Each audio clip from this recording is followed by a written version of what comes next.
A foggy start to the day and 14 the top with the 6 o'clock news. Good morning, I'm Jade Robran. Investigations are ongoing today after police allegedly discovered weapons and bomb-making materials at a home in Paralawi. Officers carried out a detailed search of the property, uncovering weapons including firearms, swords and crossbows. A 30-year-old man and woman have both been charged and reported. A world-leading ban on political donations has come into force in SA. It's now illegal for any party MP or candidate to receive donations from any source and for sources to make donations. Premier Peter Malinauskas says it'll help ensure money doesn't hinder democracy. This is a globally significant reform that we have not seen anywhere else in the world. It is now the case that in the state of South Australia, our elections, our politicians cannot receive privately funded donations, whether they come from business, whether they come from unions, whether they come from lobbyists. A convicted puppy farmer has been jailed for breaching an animal ban. Kerry Fitzpatrick had her suspended sentence revoked but will serve just 21 days behind bars due to caring for a young child. She was banned from owning more than 2 dogs after 300 were found on her property in 2018. But in 2023, inspectors discovered 86 breeding dogs and puppies. Footy fans across regional South Australia have been dealt a blow, with free-to-air AFL broadcasts no longer available from today. It follows a breakdown in broadcast agreements between Win TV and Seven West Media, cutting off thousands of regional viewers already frustrated by Foxtel's exclusive rights to the first 8 rounds. Broadcasts will cease across key regions including Mount Gambier and the Riverland. Foreign Minister Penny Wong has met with her Quad counterparts in Washington, D.C. as the Prime Minister waits to secure a face-to-face with Donald Trump. Washington correspondent Lauren Tomasi. This is the second Quad Alliance meeting in 6 months. Foreign ministers from Australia, the US, Japan and India are in Washington, D.C., reaffirming a commitment to a free Indo-Pacific and countering China's growing aggression in the region. But looming over these talks is the Trump administration's push for America's Indo-Pacific partners to increase defence spending at a time when all have been affected by the US president's tariffs. And for Australia, our AUKUS nuclear-powered submarine program is under review by the Pentagon. Penny Wong has also spoken one-on-one with America's top diplomat amid hopes the foreign minister may be able to secure a face-to-face meeting between Donald Trump and Prime Minister Anthony Albanese.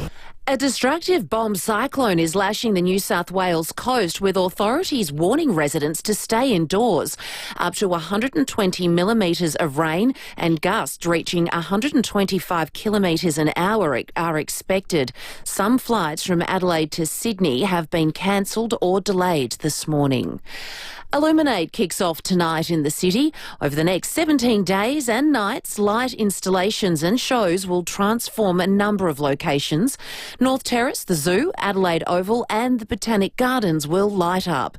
Creative Director Lee Cumberledge says the Oval is hosting a groundbreaking production featuring drones. It's the first time anywhere in the country that we've had a drone show in a major stadium in any of our cities. It's for everybody, again, like everything we do at Illuminate, but for also people that perhaps haven't ever been to Adelaide Oval before, people that don't necessarily come to the football or the cricket. Now turning to 5AA Sport, and here is Tom Wren. Tom, good morning to you. He'll be in any moment now. I'll kick things off. Richmond for Tom Lynch has been hit with a 5-week ban for his hit on Adelaide defender Jordan Butts. Here's Tom Wren. Sorry about that, Jade. I just realised I hadn't loaded the sport in, so I was out of the newsroom putting it in. Happens to the best of us. Oh, my goodness. It's too early in the morning. I need my coffee. Yes, but you were right. He has been hit with a 5-week ban, so thank you for getting that going. Now, Lynch tried to downgrade the grading of the impact. He was unsuccessful, though, meaning he now won't play again until round 22. Meantime, the Crows will try to cement their spot in the top 4 when they take on Melbourne at home on Sunday. They're currently sitting in 3rd spot with a low injury list, and midfielder Jake Saligo told Rowan Timmy G that's a credit to the head of high performance, Darren Burgess. Yeah, Burjo, he's got it. He's one of the best in the business, I'd say. So he tries to keep us on the track in pre-season. I think it sort of helps us during the season because, we are being pretty lucky with injuries this year. So hopefully, fingers crossed, it stays the way it is. Yeah, touch wood. Alex de Minaur has recorded a straight sets win in his opening round clash at Wimbledon. The 11th seed defeated world number 74 from Spain, Roberto Cabellas Baena. Australia's top-ranked woman, 16th seed Daria Kasatkina, also advanced. But some big names have again fallen, with number 3 seed Alexander Zverev knocked out, while the 3rd seed on the women's side, Jessica Pegula, has also been beaten. And there's about 20 minutes to play in the FIFA Club World Cup round of 16 match between Real Madrid and Juventus. It's Real Madrid currently leading 1-0 thanks to a goal from Gonzalo Garcia. That came in the 54th minute. I'll have it loaded next time, Jade. That is the 5AA Sport. Thank you so much, Tom. Now, the 5AA forecast, and it is a piece super out there this morning. Morning fog and a top of 14 today. Partly cloudy and 17 tomorrow, and cloudy again for Friday and 18 degrees. Right now, it's 7 degrees on 5AA, always Adelaide.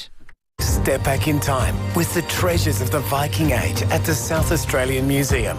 Featuring artefacts of the Galloway Hoard, the most remarkable collection of Viking Age objects ever unearthed in Britain or Ireland. A time capsule of gold, silver and treasures with unique heirlooms is revolutionising our understanding of medieval Europe. They are now being displayed for the first time ever outside of Britain. On now until the 27th of July. Book now at samuseum.sa.gov.au. Is that the reminder you set? To get your home lottery tickets? This is your last chance to buy tickets in the Hospital Research Foundation Home Lottery. The absolute final deadline is midnight tomorrow. Don't miss your chance to win a $3 million home with no mortgage and endless options. Life-changing prizes. Life-changing impact. Homelottery.com.au. Licence M14727. You wake up and you're feeling a bit off. Your nose is runny, but maybe it's just a cold. That scratchy throat, though, that could be something worse.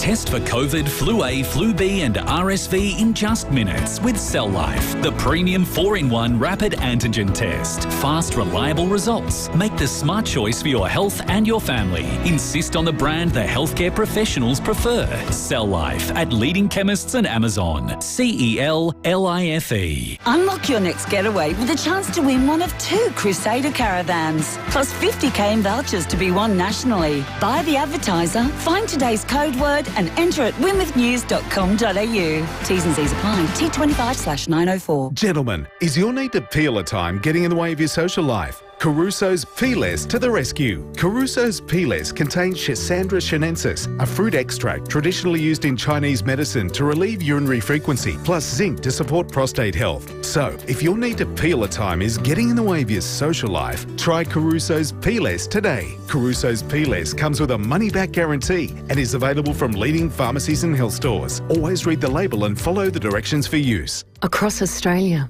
people are facing extreme hardship and going without. But you can help. Your donation to the Salvation Army Red Shield Appeal helps provide food, support and shelter. Search the Salvation Army and please donate today. You could test drive a new Volkswagen Amarok from Barossa Valley Volkswagen, where the road winds through vineyards and golden paddocks beneath gum trees older than memory, where the air smells like eucalyptus along sun-drenched hills that roll on forever. Or around the block and through the shopping centre car park. At Barossa Valley Volkswagen, you can really test drive the Amarok, not your patience. BarossaVolkswagen.com.au. Streaming live via the 5AA Player app on DAB Digital Radio and on 1395 AM. This is 5AA, always Adelaide. It's game on at Hyundai with offers on new and demonstrator models. Visit your participating Hyundai dealer today. David Penberthy and Will Goodings, 5AA Breakfast. 10 after 6, good morning to you. Welcome to Wednesday on 5AA Breakfast, the 2nd of July. It's cool, but not as cool as yesterday, as you just heard from Jade Robert, 7.3 degrees outside in the city at the moment. Cool enough, though, that we're going to be chatting with the MFS very shortly, who've put out a general warning about electric blankets after the fire yesterday. We remarked electric blankets, wheat bags, lots of other things that are popular at this time of year can lead to absolute disaster. So we'll be talking about that fairly shortly. Also, The footy-free blackout in regional South Australia, something we got a lot of text about yesterday. We're going to do some more work for you today. Greens Senator for South Australia, Sarah Hanson-Young, is going to be on the program. We'll be crossing to the Loxton-Waikerie Council Mayor as well. Also, political donations. The legislation kicks in. No more donation to political parties. They'll be taxpayer-funded campaigns from here on out. The minor parties still don't love this. We'll pursue that a little bit after 7 o'clock today. We'll go around the courts with Sean Fuster. Koshy's on. We'll ask Koshy about this huge fight in Canberra now, where it seems like the federal government's plan to increase the tax on superannuation without indexing it has no friends. The unions don't like it. Paul Keating doesn't like it. Business doesn't like it.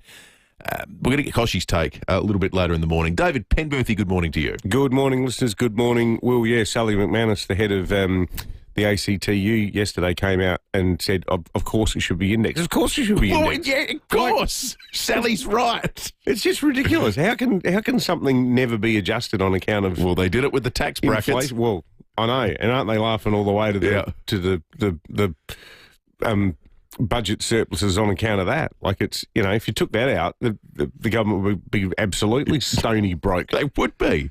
It's a terrible situation. Sally McManus, she's a real finch enthusiast. She loves finches. Of the birds? Yeah, the birds. Well, my mind went to David Fincher, the director, and I thought, she loves Seven. That's interesting. David Fincher. I don't know. Oh, Seven. Social Network. He's a great director, David. The Social Network. Did he do that? Yeah, he did the Social Network. Funnily, though, Greg Combay, another ACTU former secretary, he also is into finches. Finches? Yeah. I wonder if any of our listeners have finches. There's no sort of historic association between the ACTU and finches beyond their enthusiasm, is there? Yeah, I don't think so. They're wonderful birds, though.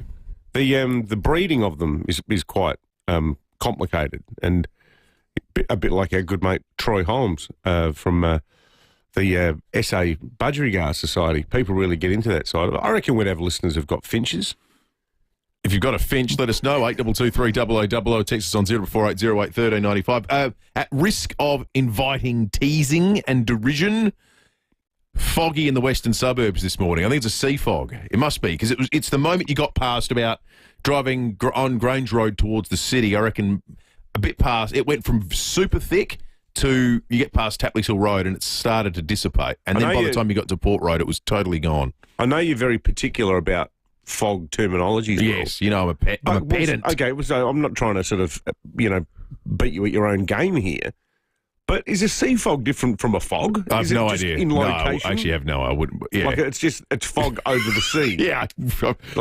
Is it a hill fog? A land fog. If it's in the hills or they call it low-lying clouds sometimes in the hills, don't they? So I don't know when what sort of the demarcation points of different fogs are. And is it a lake fog if it's at Lake Alexandria? Oh, yeah, definitely a good lake fog. River fog in Mannum? Love a river fog.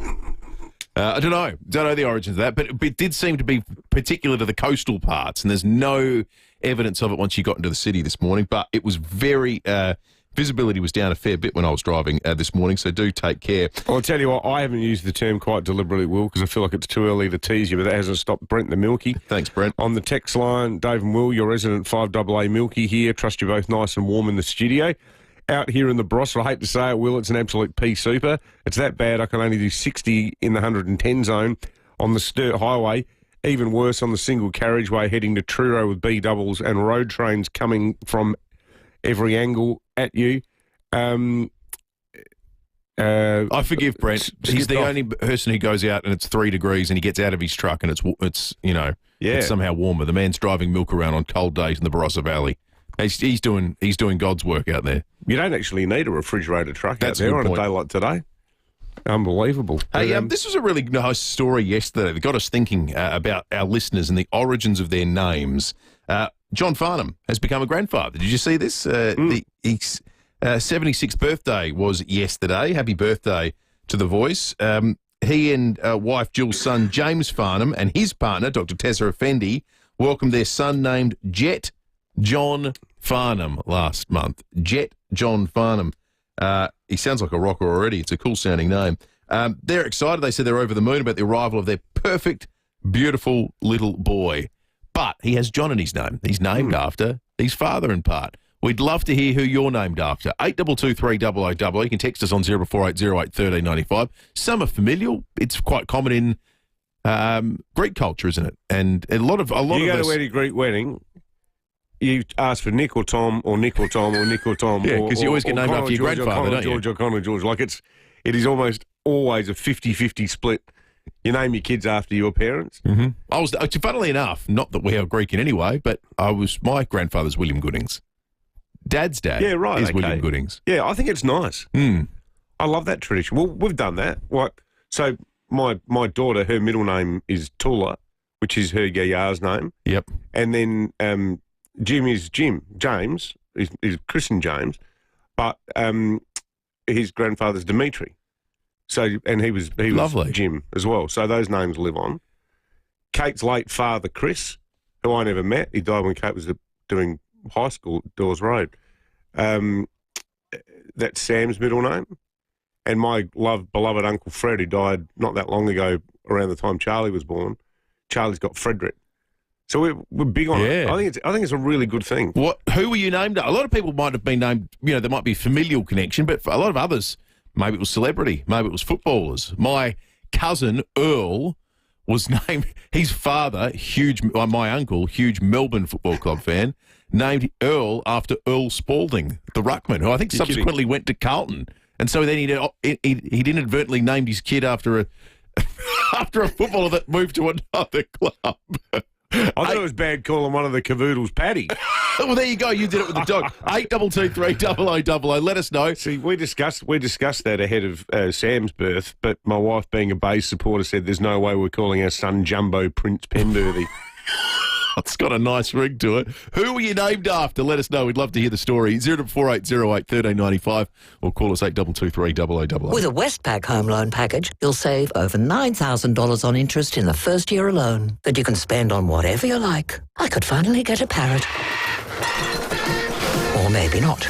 Either way, you can start saving today with a Westpac home loan package. Eligibility, credit criteria, T's and C's, fees, charges and $395 annual package fee apply. Based on a 400k Rocket Repay variable rate home loan standard package discount. Visit westpac.com.au/packages. Reach out to us today and let the savings begin. Hi, Brett Ebert here for Mawson Lakes Mazda. There's a lot to like about Mawson Lakes Mazda. They'll take care of you with next day servicing, complimentary loan car, vacuum and wash. And your breakfast or lunch is on them. Your car gets the love too with their state-of-the-art service centre, brimming with top-trained mechanics. At Mawson Lakes Mazda, they'll look after your car and look after you. Mawson Lakes Mazda, just a short drive from the city. Hi, I'm Lynn Andrews. The Lynn Andrews team have seen a lot of change in real estate over the past 50 years, but one thing remains unchanged: our passion to help people invest in their future, to build strong property portfolios in either the residential or the commercial sectors. Our commitment to property investment over the years means we have a wealth of knowledge to share. We're here to help you. Visit lynnandrews.com.au. Join Phil Hoffman Travel on Saturday the 5th of July at the Playford Hotel for Luxury Travel Day, your gateway to the world's best land and cruise travel experiences. Enjoy a glass of bubbles on arrival with exclusive offers, captivating travel talks and expert advice from your favourite luxury travel brands, all available on the day. Luxury Travel Day, Saturday, July 5th, 10 a.m. till 2 p.m, the Playford Hotel, North Terrace. Register at pht.com.au.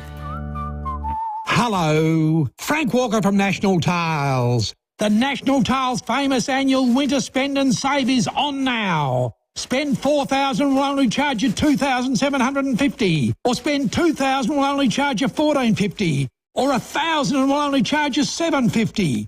Don't miss the National Tiles famous annual winter spend and save on now. So rush into a National Tile store near you, or go online at nationaltiles.com.au now and save. Conditions apply. At Coles, get great half-price specials on Chocky treats, like half-price Lindt Excellence or Lindor Block Chocolate, 80 to 100 grams, now just $4.25. Shop in-store or online at Coles. Offer ends Tuesday. Experience the very best of over 50s living at Northern Community Residential Village in Penfield. Set in a serene and peaceful setting, Northern Community Residential Village offers a low-maintenance lifestyle amongst a welcoming community of like-minded people. A new release of stunning homes is now selling from just $435,000. Book a tour of the display home today and picture how bright your future could be. Visit ncrv.com.au for more information. Don't have Binge? This one's for you. The Binge birthday sale has just been extended to July 15. Right now, you can get Binge Basic for just $5 a month for 5 months. Head to binge.com.au/bday to sign up today. 5AA Breakfast is streaming live right now. To watch, simply head to 5AA on Facebook or YouTube. It's game on at Hyundai with offers on new and demonstrator models. Visit your participating Hyundai dealer today. David Penberthy and Will Goodings, 5AA Breakfast. John Farnham's birthday yesterday. Happy 76th. It was also the birth of his grandson, who bears his name, Jet John Farnham. Got us wondering who you are named after. Guy in Glenelg, good morning. Hey, good day, lads. Sorry to ring up 2 days in a row. No, not at all. Me, but my brother-in-law, who was a cricket tragic, grew up on the York Peninsula. He and his best mate at the time, a bloke you might know called Laurie Colliver, used to sit in front of the TV at test matches and literally fill out the scorecards for these test matches. They loved it so much, one day they played for the Ashes, where they created the Ashes, which nearly ended up burning down half of the York Peninsula. True story. However, growing up, he had a son. Middle name, Bradman, he called him. Oh, Bradman as a first name. His son ended up not only playing cricket, but he ended up being so good, he bowled to the Indian team when they came over here about 6-7 years ago at the Adelaide Oval in the nets, and ended up going over to England several years to play county cricket. Wow. What a great story. What's in a name? Thank you, Guy. Geez, the Indians would have loved it if they found out his middle name was Bradman. They all the Bradman memorabilia from South Australia always gets bought by Indians. They're obsessed with Donald Bradman. I'll tell you who else is. Hugh Van Lee, our former governor. When he came out from Vietnam, he became a total cricket tragic, and as a sign of love to his adopted country, he named his kids Don after Sir Donald Bradman and Kim after the then captain Kim Hughes. Well, that is fantastic. Keep them coming in, 8223 Who are you named after? In the meantime, let's check in with Phil Ross, from the MFS, who's got some, hopefully handy tips for us, Phil. Good morning to you. We got talking yesterday about the fact that, one, it's cold at this time of year, and two, it seems to coincide with a large number of issues like wheat bags that are too hot, like electric blankets that can cause issues for you guys as well. Good morning to you. What's your catch-all piece of advice for people who run and get themselves into mischief with these sorts of devices? Yeah, good morning, Will and David. We do this time of year. It is quite cold, or very cold. I've just come back from Melbourne for the weekend. It was just as cold over there. Electric blankets. We have fact sheets on our website that people can have a look at. Quite easy to navigate to them. One of our main recommendations is that you follow the manufacturer's instructions. Never tuck or fold an electric blanket. Never put it underneath your pillows. If you are taking it off your bed, we recommend that you roll the electric blanket up and have no creases in it. We also inspect the electric blanket, regularly inspect it for wear and damage, any scorch marks or anything like that, where the cords are attached to the electric blanket. And if you do find any signs of damage or wear or scorching or something, to immediately cease use of it. It says to you, contact the manufacturer. That might be a bit hard. We'd just buy a new one if it's that bad. So. Yeah, exactly. Yeah. Hard to track down the person in China who made the thing. Yeah, I'd imagine. That's exactly right. So it's all good to say.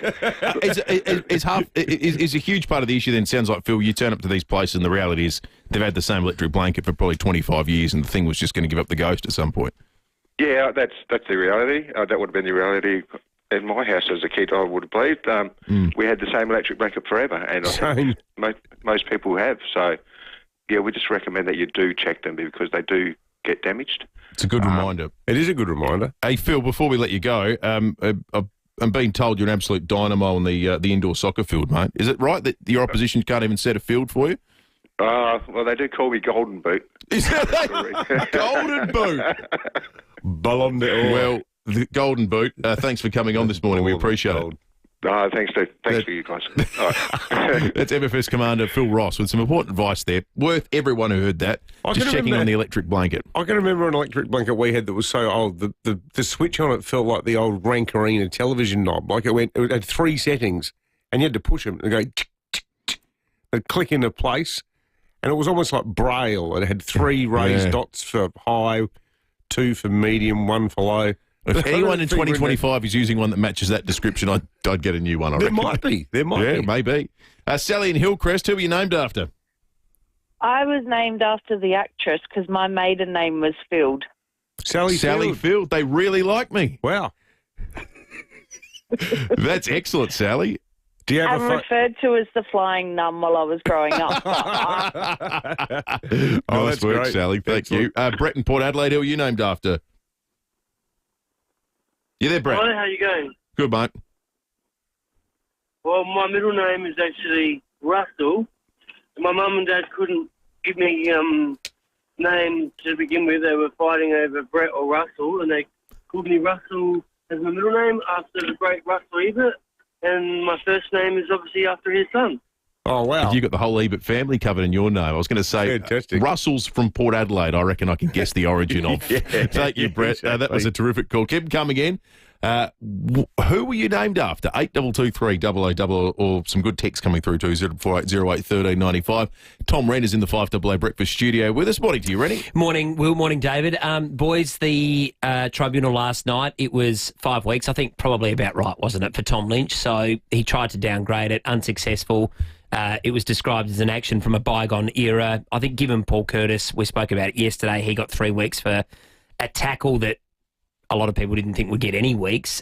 If that gets 3, though, the marker was probably set he had to get more than that. He got 5. Yeah. So I think it's probably about right. Fair enough. And Richmond can't appeal, can they? Well, I don't think they care enough to be brutally honest. Yeah, I don't think so. They're not trying to win. He's not helping them do whatever the hell they're doing at the moment. Well, the big question I think now is what happens with Tom Lynch. He's out of contract at the end of the year. Does he go again at Richmond? They're probably 2-3 years off, aren't they, from contesting finals? Or does a side like Hawthorn that need a key forward, or Geelong, Geelong maybe not because they've got Cameron and Shannon Neal, who I think is going to be a very good player. But does someone say, you know what, we could get a sugar hitch straight away? I would say Melbourne, but Melbourne, they're not going to be contesting finals either, I don't think. Needs to be a team in the premiership window. Does someone take a punt and say, you know what, we'll give you Brisbane maybe? The Joe Danaher-sized hole there. So it's a big decision to make on someone like that now. So that'll be a close watch. He'll come back. He'll have a few games to prove his worth, but he's out of contract at the end of the season. The other story I wanted to touch on, Varley to Ian Day, an absolute South Australian legend. This was him in the 1964 South Adelaide Premiership. He was playing for South at the time and kicked the sealing goal in that Premiership for the Panthers. Ian Day has a great opportunity of sealing the flag for South. His kick is through the centre in a great moment for Daisy, who now goes into retirement as Souths win the Premiership, 9 goals, 15 to Port's 5-12.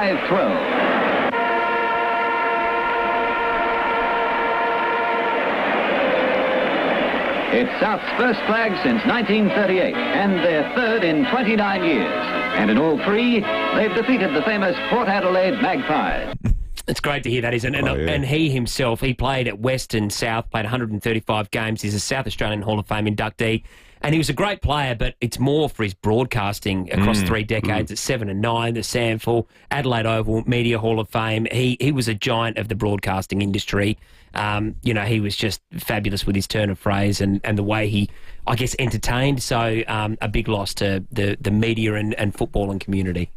1964 was a long time ago too, isn't it? Poor old Panthers. Yeah. Long time between drinks. Yeah. KG, lovely tribute yesterday on the sports show. Fantastic. As well as Ian Day. We might play a little bit of that later in the show, actually. Rennie, thank you for the reminder. Beautiful. Thanks, boys. Good on you. On you, Tom.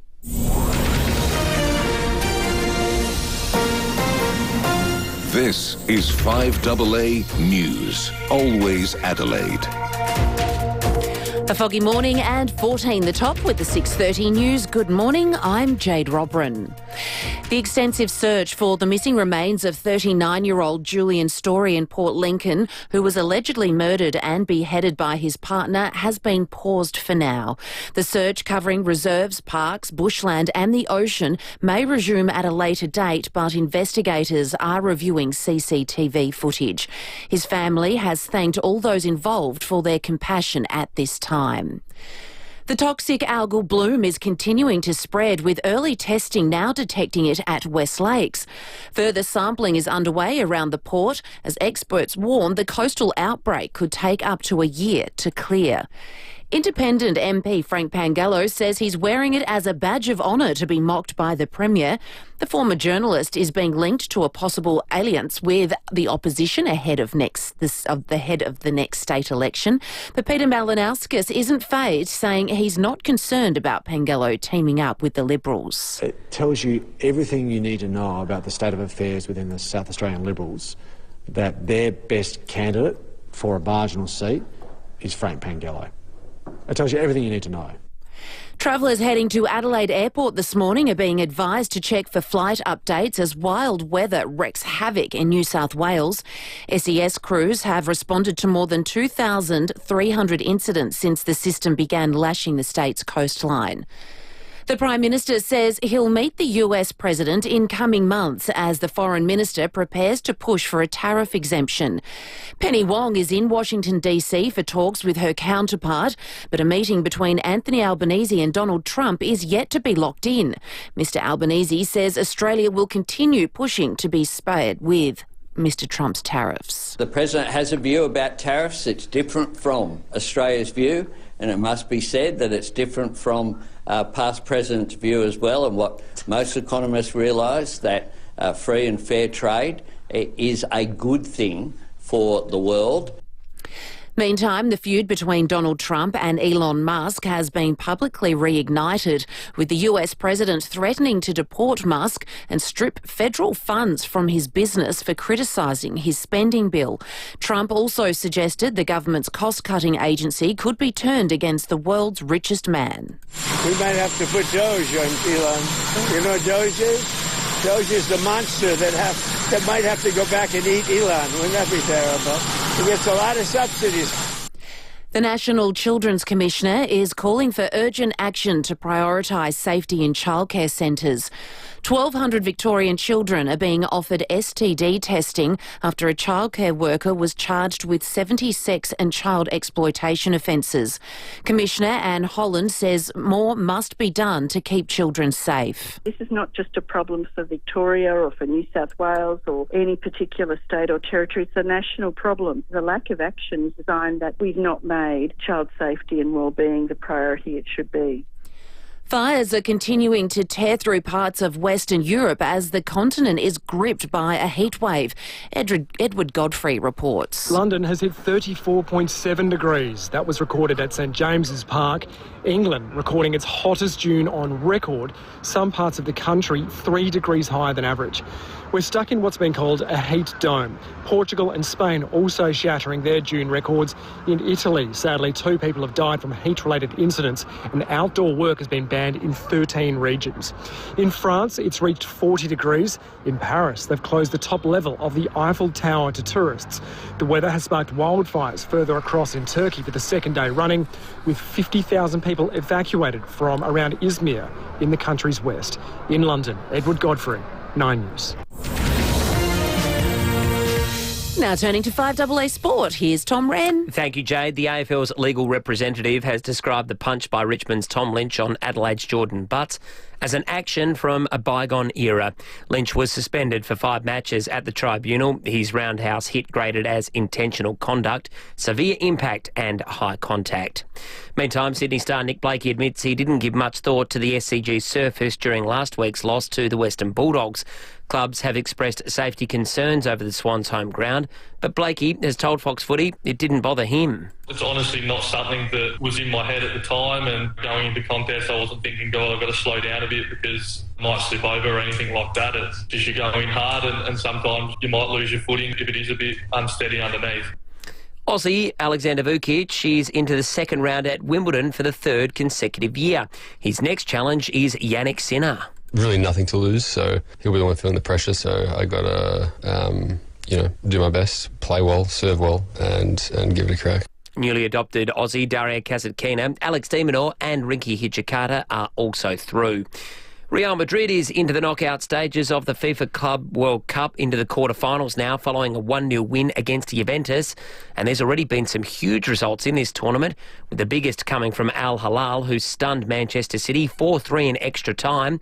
The winning goal coming in the 112th minute. It's in! There's no offside flag! Al Hilal have shocked the world.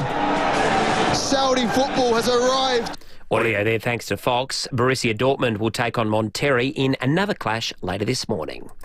And that's the 5AA Sport. Thank you, Tom. Now the 5AA forecast. Morning fog and 14. Partly cloudy and 17 tomorrow. And cloudy again for Friday and 18 degrees. Right now it's 6 degrees on 5AA, always Adelaide.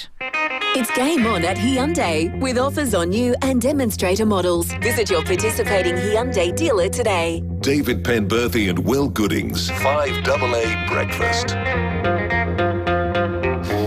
Right on 23 minutes to 7, police and weather coming up at this half hour. Also, we're going to be chatting with young maths genius from here in South Australia. So David and I, we're going to be totally out of our depth. From Stirling East Primary School, student Oscar Keeley and his father Nate are going to join us. Oscar's just been on a trip to the United States competing in a maths competition over there. It sounds like a remarkable event. Looking forward to that chat. It's not too far away. Speaking of the United States, some breaking news out of that country just in the last 15 minutes. Jurors in the Sean Diddy Combs federal criminal trial say they've reached a verdict on 4 of the 5 counts, but they cannot reach a verdict on count 1, which is racketeering conspiracy. So this is a bit complicated now. Both the prosecutors and the defence attorneys have said they want the judge to direct the jury to continue deliberating. However, in the note to the judge, the jurors wrote, quote, "We have jurors with unpersuadable opinions on both sides." One of them's a massive Diddy fan by the sounds of things. Well, quite possibly. Well, mind you, 4 of the 5 charges sound like they've come up with, they've got an answer. He's shown 5 counts, 1 count of racketeering conspiracy, 2 counts each of sex trafficking and transportation to engage in prostitution. So 2 counts of sex trafficking, 2 counts of transportation to engage in prostitution. The potential here is life imprisonment. Now, as we know about US sentences, they don't muck around.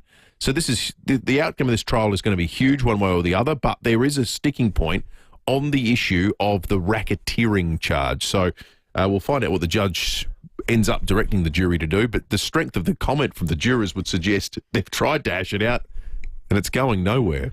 We brought you the story yesterday morning, thanks to a lot of our regional listeners, about how this breakdown in a communications agreement or a broadcast agreement between Win TV and 7 West Media meant that for regional footy fans or anyone who wants to watch Channel 7 in country areas, regional areas at the moment, they can't. Beyond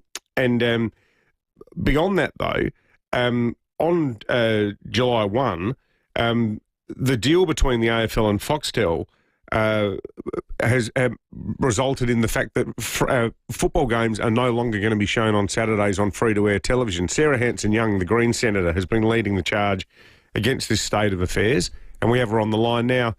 Sarah, good morning. Thank you. You've been talking about this for a long time, but the Win TV 7 West talks breaking down has made it even worse, yeah?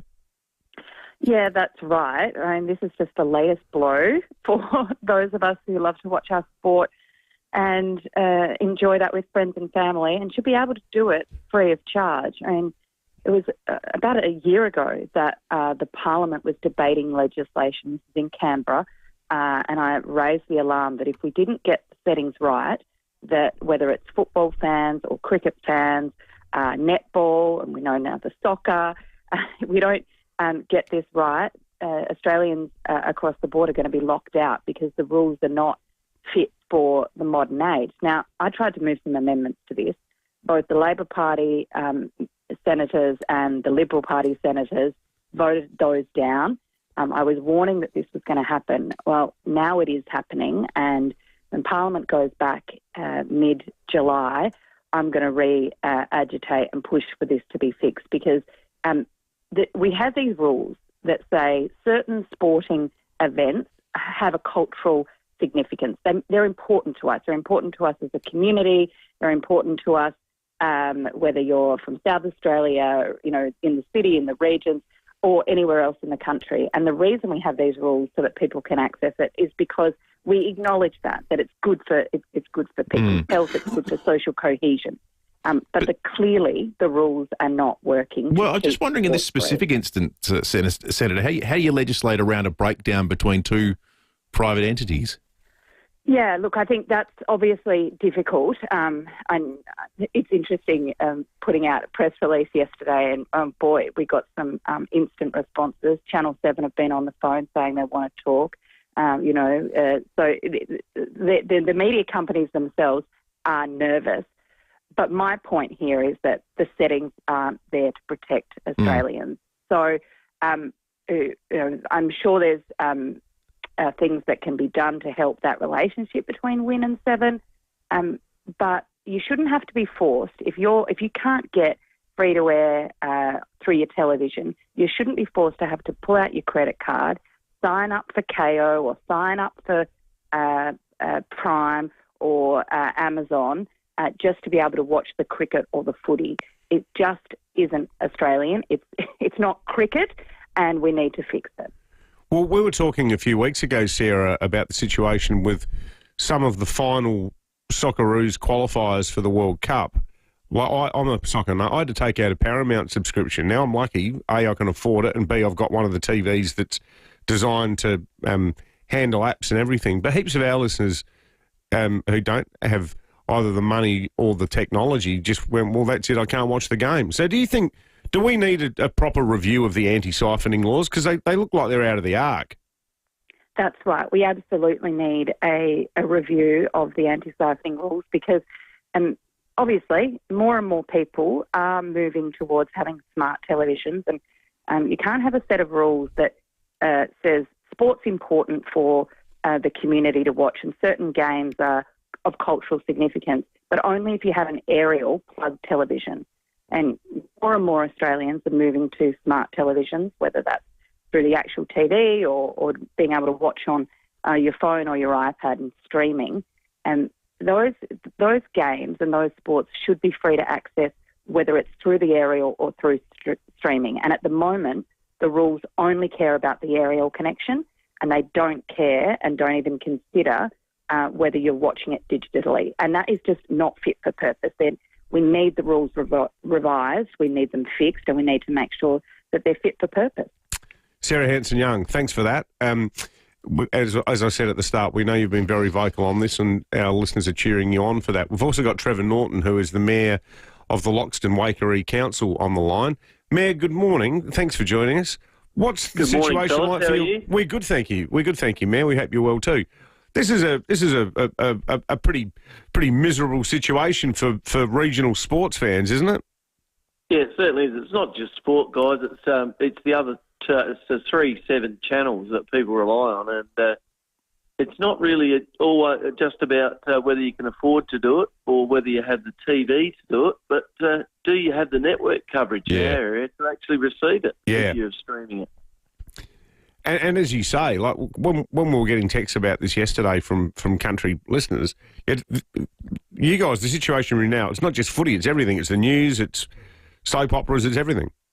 Yeah, it certainly is. And the other thing to consider, guys, is that in our area, more than half our population are 50 years and above, and a lot of that cohort, if they do have the capacity to do it, or the TV, or they do have online network services, they've still got to have the capacity to do it. And sometimes when you have networking, even if you are able to get it and you're outside of a town that you have to have wireless, sometimes the network just loads right up and you start buffering if you're watching some of those other platforms. So there's a whole lot of network coverage issues that come along with it in the regional areas.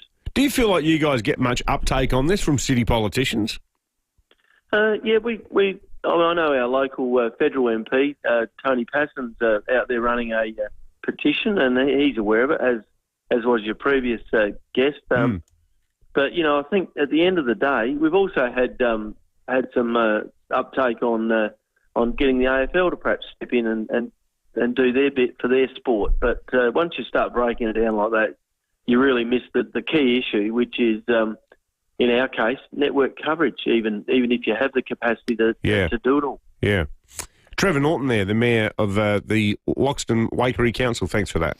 We got a text through a short time ago from Graham, who says, just noted on Flight Radar 24, a Team Global Express plane with the call sign TFX-36 that departed Melbourne circled near Adelaide and is returning to Melbourne. Just wondering whether all is okay. Well, Graham, we've actually made contact with the airport in the last 5 minutes, and this is a fog-related issue, as I mentioned driving in this morning. The Team Global Express flight got to just above the Coorong. It circled for a little while, then it went back to Melbourne to land, but we got no other reports of other issues or flights that are impacted so far today. But it was meant to land here. It was meant to land here, yep. So it's too foggy. Would think, so it's the fog. Wow. So far, we haven't got any suggestion that anything else is affected, but we will continue to monitor the situation. Graham, thank you so much for that text. As always, if you see something, you can text it through to us and we will investigate it for you. 0480 08 1395 or call us on 8223 0000. We're going to check traffic and come back with police and weather in just a moment. Thanks, Will, and morning, David. Fair bit of Felix fog around this morning. It's across the whole area, particularly heavy through the hills, so take it easy on the driving this morning. First watermain at Findon to look out for. Crittenden Road near Findon Road, speeds are 25, and we are slow for works at O'Halloran Hill. She's slow on the expressway near Majors Road. Cameras, Casters Road, Para Hills West, and Main Road at Willunga this morning. The snooze, end of financial year sale is extended for 1 week only. Save up to 50% off selected mattresses and up to 40% off selected bed frames. Exclusions, T's and C's apply. Adelaide's most accurate traffic on 5AA. Look here, look at shorty got back. Should I ask her for a dance? Hold on, there's too many in the wolf pack. The all-electric Kia EV3, crowned the 2025 World Car of the Year. Awarded for its record 604 kilometres of all-electric range and fast-charging capabilities. The Kia EV3 is your 2025 World Car of the Year. Visit kia.com.au to find out more. Kia, movement that inspires.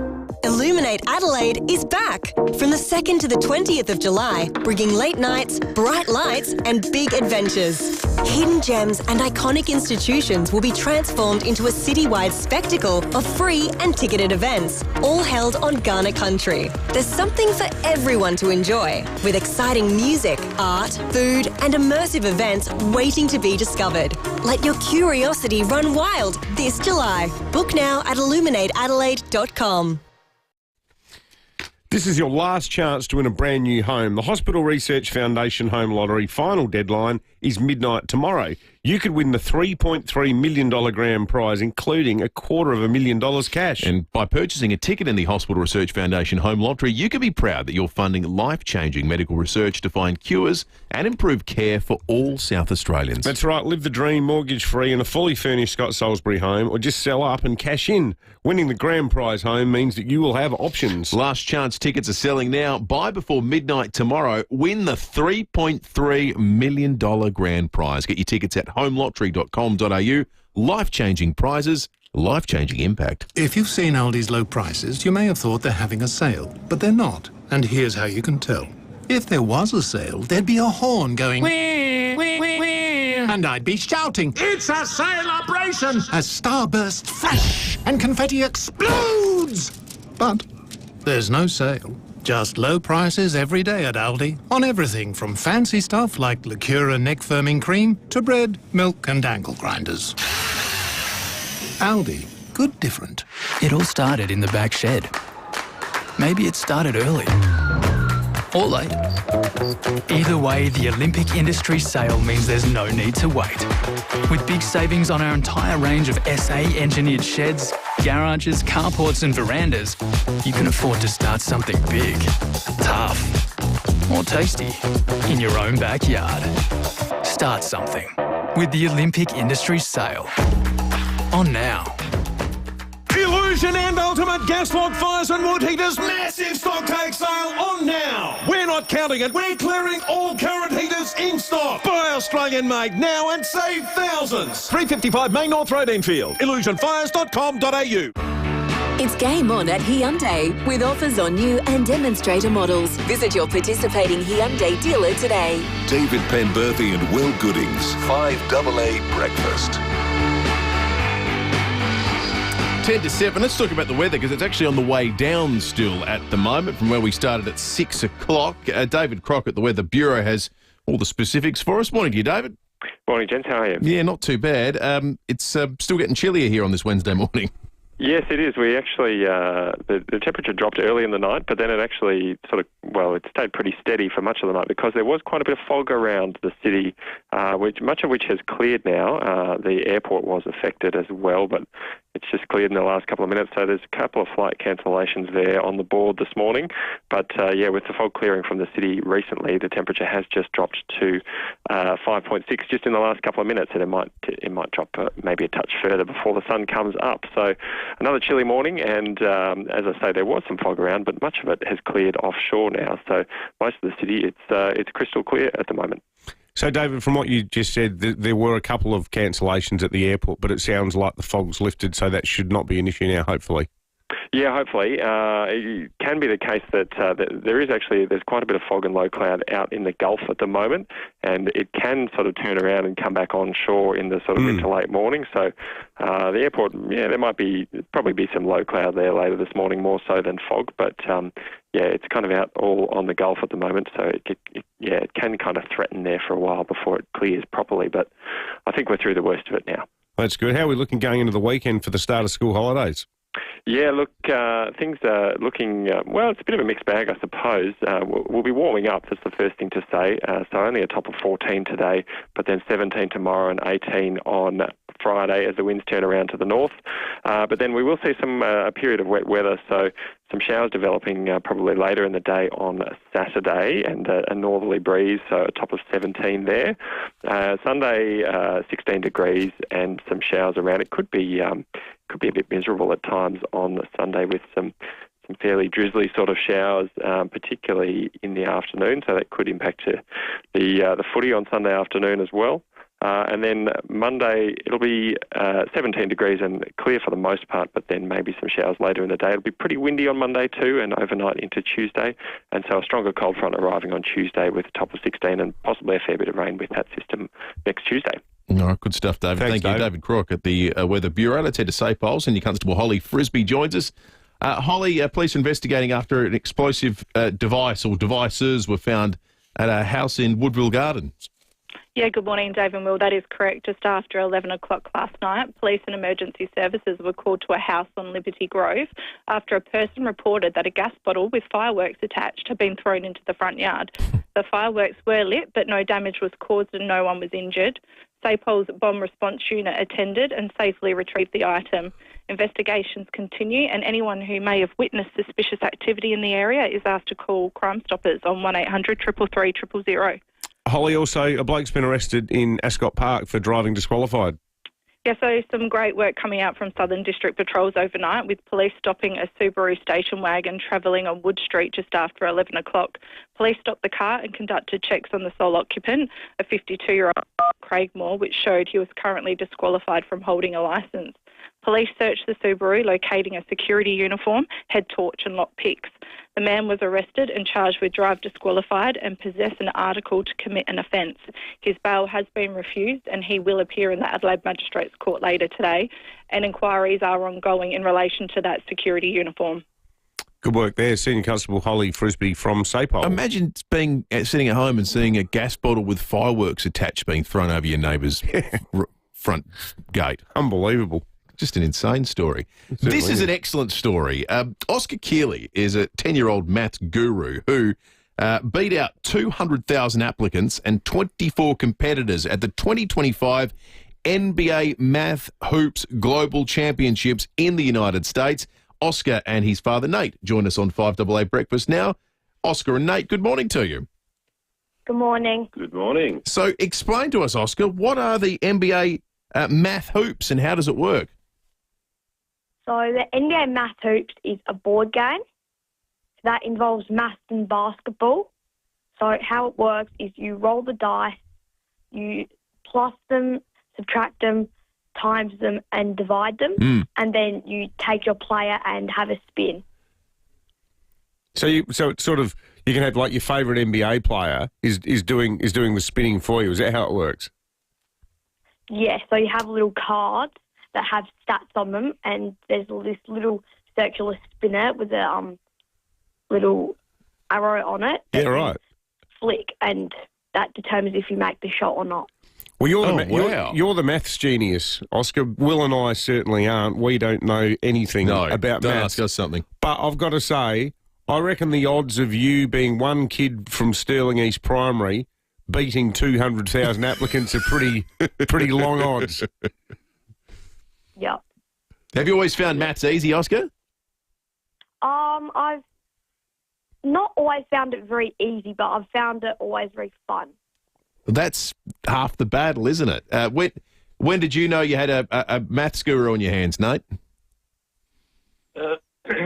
Yeah, good question. I guess I didn't really until I saw him in action in New York last week, and was really proud and impressed of the work that he did there with his partner Kingston from Oregon, Portland. So, Oscar, tell us about the trip to New York. What sort of stuff did you do? It sounds like an amazing experience. So, me and Dad, we asked for more time because it's a very long way. So we got 3 extra days that we went to see the Statue of Liberty. Wow. The Empire State, went to a Broadway show. How awesome. And you went to the NBA draft too, didn't you? Yes, that was with the NBA Math Hoops Learn Fresh. Unbelievable. Oh, what an experience. That would have been amazing. How much fun is that?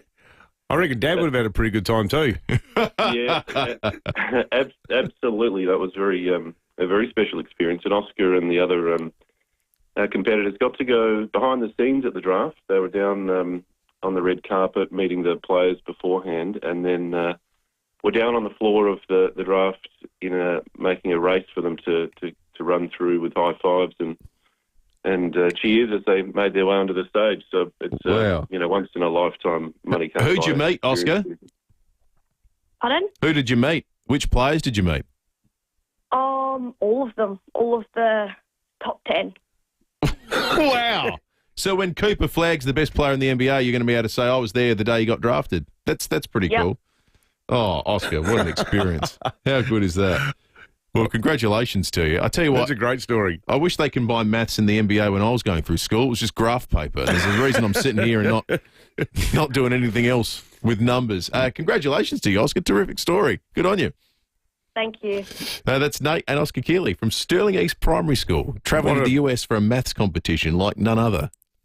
Beat out 200,000 applicants and 24 competitors to do it. But you probably, in hindsight, wish you were paying more attention during maths, Will. Well, I didn't know they would open up opportunities like that. Get over there and see all the big names, Kompu, what's his name? Giannis, the Greek freak. Yep. Larry Bird. Yeah, none of them obviously got drafted. Though he's been retired for a while. Shareem Abdul-Jabbar. Kareem. Yeah. Kareem, yeah. Good, really good in flying high. Terrific in flying high. That's right. He's still kicking that bloke. He does a bit of commentary, I think.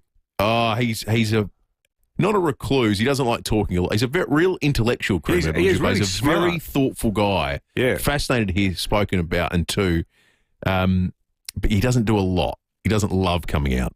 What's his name in flying high? He's not Captain Over. Sure. I'll work it out during the news. Be careful. Be careful working through flying high quotes live on air. Exactly. Minute to 7, 5AA News is coming up in just a moment. We'll be back on 5AA Breakfast with Sean Fustelger and the courts. Koshy's coming up next. And we're going to talk about the impact of this new cap on political donations here in South Australia. The minor parties still not happy. Exploring the journey to starting a family, unlocking nutrition tips, and finding ways to stress less and live more. Health hacks. That's news to me. Visit The Advertiser today. G'day, it's Ben from BJ Energy. Lately I've had a lot of people asking about the federal battery rebate. what it is, how it works, and whether they're eligible. At BJ Energy, we've done the homework. Our job is to help you make the most of the rebate while it's still around. So if you're thinking about solar or a home battery, or just have any questions about the federal battery rebate, it's easy to get in touch with us. No sales pitch, just straight answers. Visit bjenergy.com.au. That's bjenergy.com.au. Harris Scarf Big Stock Take Sale is on now. Save 50% off quilts and memory foam pillows, 40 to 60% off quilt cover sets and sheets, plus 50% off electric blankets. Sale ends soon. Exclusions apply. Harris Scarf. Great brands, great prices. The news and information that matters. This is 5AA News. Always Adelaide. 14 the top with the 7 o'clock news. Good morning, I'm Jade Robran. Sapole Bomb Response Unit was called in to remove a suspicious object at a property in Woodville Gardens last night. Senior Constable Holly Frisbee said explosives were found just after 11. Emergency services were called to a house on Liberty Grove after a person reported that a gas bottle with fireworks attached had been thrown into the front yard. The fireworks were lit, but no damage was caused and no one was injured. Families of autistic children are set to benefit from new programs to boost inclusion across South Australia. 17 projects will improve access to sport, community events and workplaces through initiatives like sensory tents at surf life-saving events and support packs for Port Adelaide Games at Adelaide Oval. Minister for Autism Emily Burke says the initiative will allow for everyone in the family to go to the footy. Families couldn't go as a family unit. One family member would have to stay home with a child or and not be able to go together to the footy. Now they are. There's a space for everyone to be able to participate at the game. A new drug on the PBS is giving hope to people with breast cancer. Gabrielle Hodson reports. A treatment that can potentially delay the growth of breast cancer is now available under the Pharmaceutical Benefit Scheme. Kisqali will be used to treat the early stages of the most commonly diagnosed breast cancer in people with a high risk of recurrence. Until now, the Novartis Australia drug has only been available to patients whose breast cancer has already spread to other parts of the body. At the moment, 58 people are diagnosed with breast cancer every day in Australia, with 9 of those eventually dying from it. A partial verdict has been reached during the second day of deliberations in the criminal trial of rapper Sean Diddy Combs. The jury has reached a verdict on 4 of the 5 counts, but jurors say they were unable to agree on count 1, the racketeering conspiracy charge, because jurors on both sides have opinions that are unmovable. There is now a wait to hear if the judge will push for further deliberation. Fires are continuing to tear through parts of Western Europe as the continent is gripped by a heat wave. Edward Godfrey reports. London has hit 34.7 degrees. That was recorded at St James's Park. England recording its hottest June on record. Some parts of the country 3 degrees higher than average. We're stuck in what's been called a heat dome. Portugal and Spain also shattering their June records. In Italy, sadly, 2 people have died from heat-related incidents and outdoor work has been banned in 13 regions. In France, it's reached 40 degrees. In Paris, they've closed the top level of the Eiffel Tower to tourists. The weather has sparked wildfires further across in Turkey for the second day running, with 50,000 people evacuated from around Izmir in the country's west. Now turning to 5AA Sport, here's Tom Wren. Thank you, Jade. Tom Lynch has been handed a hefty suspension at the AFL Tribunal overnight. Jordan Tunbridge reports. So far, Richmond veteran Tom Lynch suspended for 5 weeks over a roundhouse punch. The AFL's counsel, Nick Payne KC, described the hit on Adelaide's Jordan Butts as the type of action from a bygone era. He insisted there is no place for it in our game, although the victim avoided serious injury and got up straight away. Lynch, who is currently the AFL's highest paid player, tried to play down the impact, pushing for a 2-game ban. Plenty of action at Wimbledon overnight with Alex de Minaur, Rinky Hijikata, Alexander Vukic and Daria Kasatkina all enjoying wins, but fellow Aussies Maya Joint, Priscilla Hon, Adam Walton and James McCabe all lost. Well, the race for Wallabies jerseys is heating up ahead of the British and Irish Lions series. Players will have one last chance to push their cases this weekend when Australia takes on Fiji in Newcastle. The Wallabies will, of course, take on the British and Irish Lions here at Adelaide Oval on Saturday, July the 12th. Meantime, Queensland, the Maroons, will hit the training pitch today as they ramp up preparations for next week's State of Origin decider. And the NBA's most valuable player, Shai Gilgeous-Alexander, has agreed to a new 4-year contract with Oklahoma City worth around 433 million Australian dollars. It makes him the highest paid player in the league. Not bad, Jade. That is the 5AA sport. Wouldn't that be nice? Just 1%. Absolutely. Let's check today's traffic. Morning there, fair bit of Felix fog around for the drive-in. Take it easy on the drive-in, particularly heavy through the hills this morning. First water main to look out for at Findon, Crittenden Road near Findon Road, speeds reduced. And we are slow for works at O'Halloran Hill, particularly with the fog, the Southern Expressway in Majors Road for the new on and off ramps.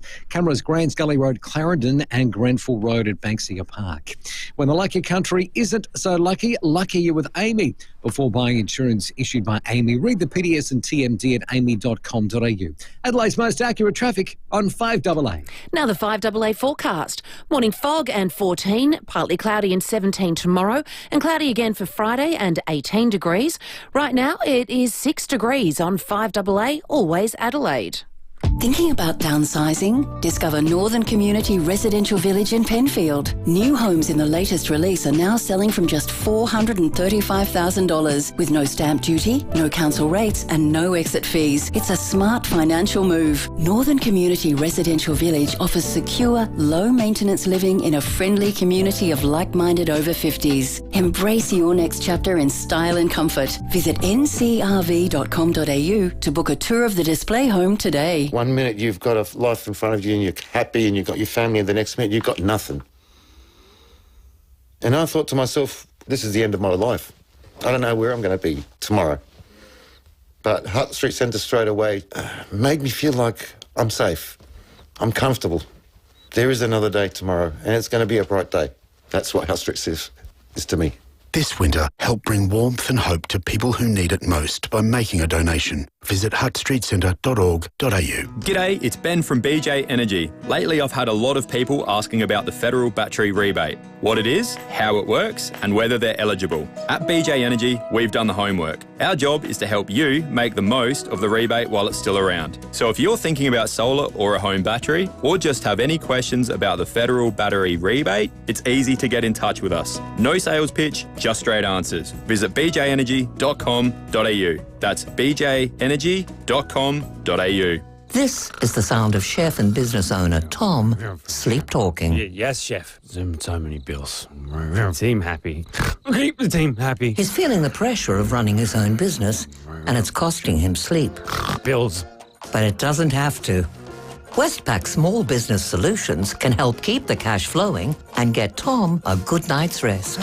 Search Westpac Small Business Solutions to find out how we can help you. Eligibility, credit criteria, fees, T's and C's apply. 5AA Breakfast is streaming live right now. To watch, simply head to 5AA on Facebook or YouTube. The news and issues that matter to South Australia. Always Adelaide. This is 5AA. If today was your last day. It's game on at Hyundai with offers on new and demonstrator models. Visit your participating Hyundai dealer today. David Penberthy and Will Goodings. 5AA Breakfast. 7:09. Good morning to you. If you're joining us for the very first time on this Wednesday, the 2nd of July. This is going to seem odd to everyone who's in the sort of central or eastern part of Adelaide, but there's a thick enough fog in the western suburbs that mean flights are now being cancelled. We just got some texts from listeners who are perhaps waiting to pick up loved ones or maybe planning to depart themselves, like Andrew, who says flights to arrive in Adelaide at 8 a.m. have been cancelled before they departed. JQ760 from Sydney, VA211 from Melbourne and QF731 from Sydney were all due to arrive in Adelaide at 8 a.m. We're going to have a chat with the airport and get a definitive list of you and a sense of what the delays are like. Earlier we reported that there was a transport plane that had circled for a while. They thought about it and decided ultimately to go back to Melbourne. So we're monitoring that situation. It's a very live one at the moment, but we will be in touch with the airport and have you with the latest info very shortly. As David Crock said from the Weather Bureau too, the fog can move around. So it can. I mean, a couple of Saturdays ago, going to school sport down at Woodend, a lovely little primary school there in Shido Park, the fog was getting worse as we were driving along the Southern Expressway. By the time we got to Bridge 10 or whatever it was 10 metres in front of you couldn't see. It's terrible. There's a very important meeting of foreign ministers going on in the United States at the moment, the Quad meeting of foreign ministers, the Quad being our relationship, a fairly new one too. As it's designed as a bulwark against China, pushback, a sort of loose cooperation that isn't strictly a defensive relationship between Australia, the US, India and Japan. Here is our Foreign Minister Penny Wong ahead of that meeting. She spoke overnight. Unfortunately, we meet against the backdrop of conflict and of escalating competition. So it has never been more important for us to harness our collective strength for peace, for stability, for prosperity in the Indo-Pacific. And here's Marco Rubio from the United States. This is a great partnership and a great forum in which to discuss these issues. One of the challenges has been something new like this is turning meetings and gatherings where we talk about ideas and concepts into a vehicle for action, into a vehicle for actually being able to take concrete actions. And that's the next step in this great partnership, is to actually begin to see concrete actions and steps being taken in conjunction with one another. Now, they don't say it explicitly, except for that one time that Joe Biden didn't think the mics were on and he started talking about how China are testing us. But they don't talk about, they will be talking about China, but they don't explicitly do it when they talk publicly about what the Quad are meeting about. But the Quad exists to push back against China.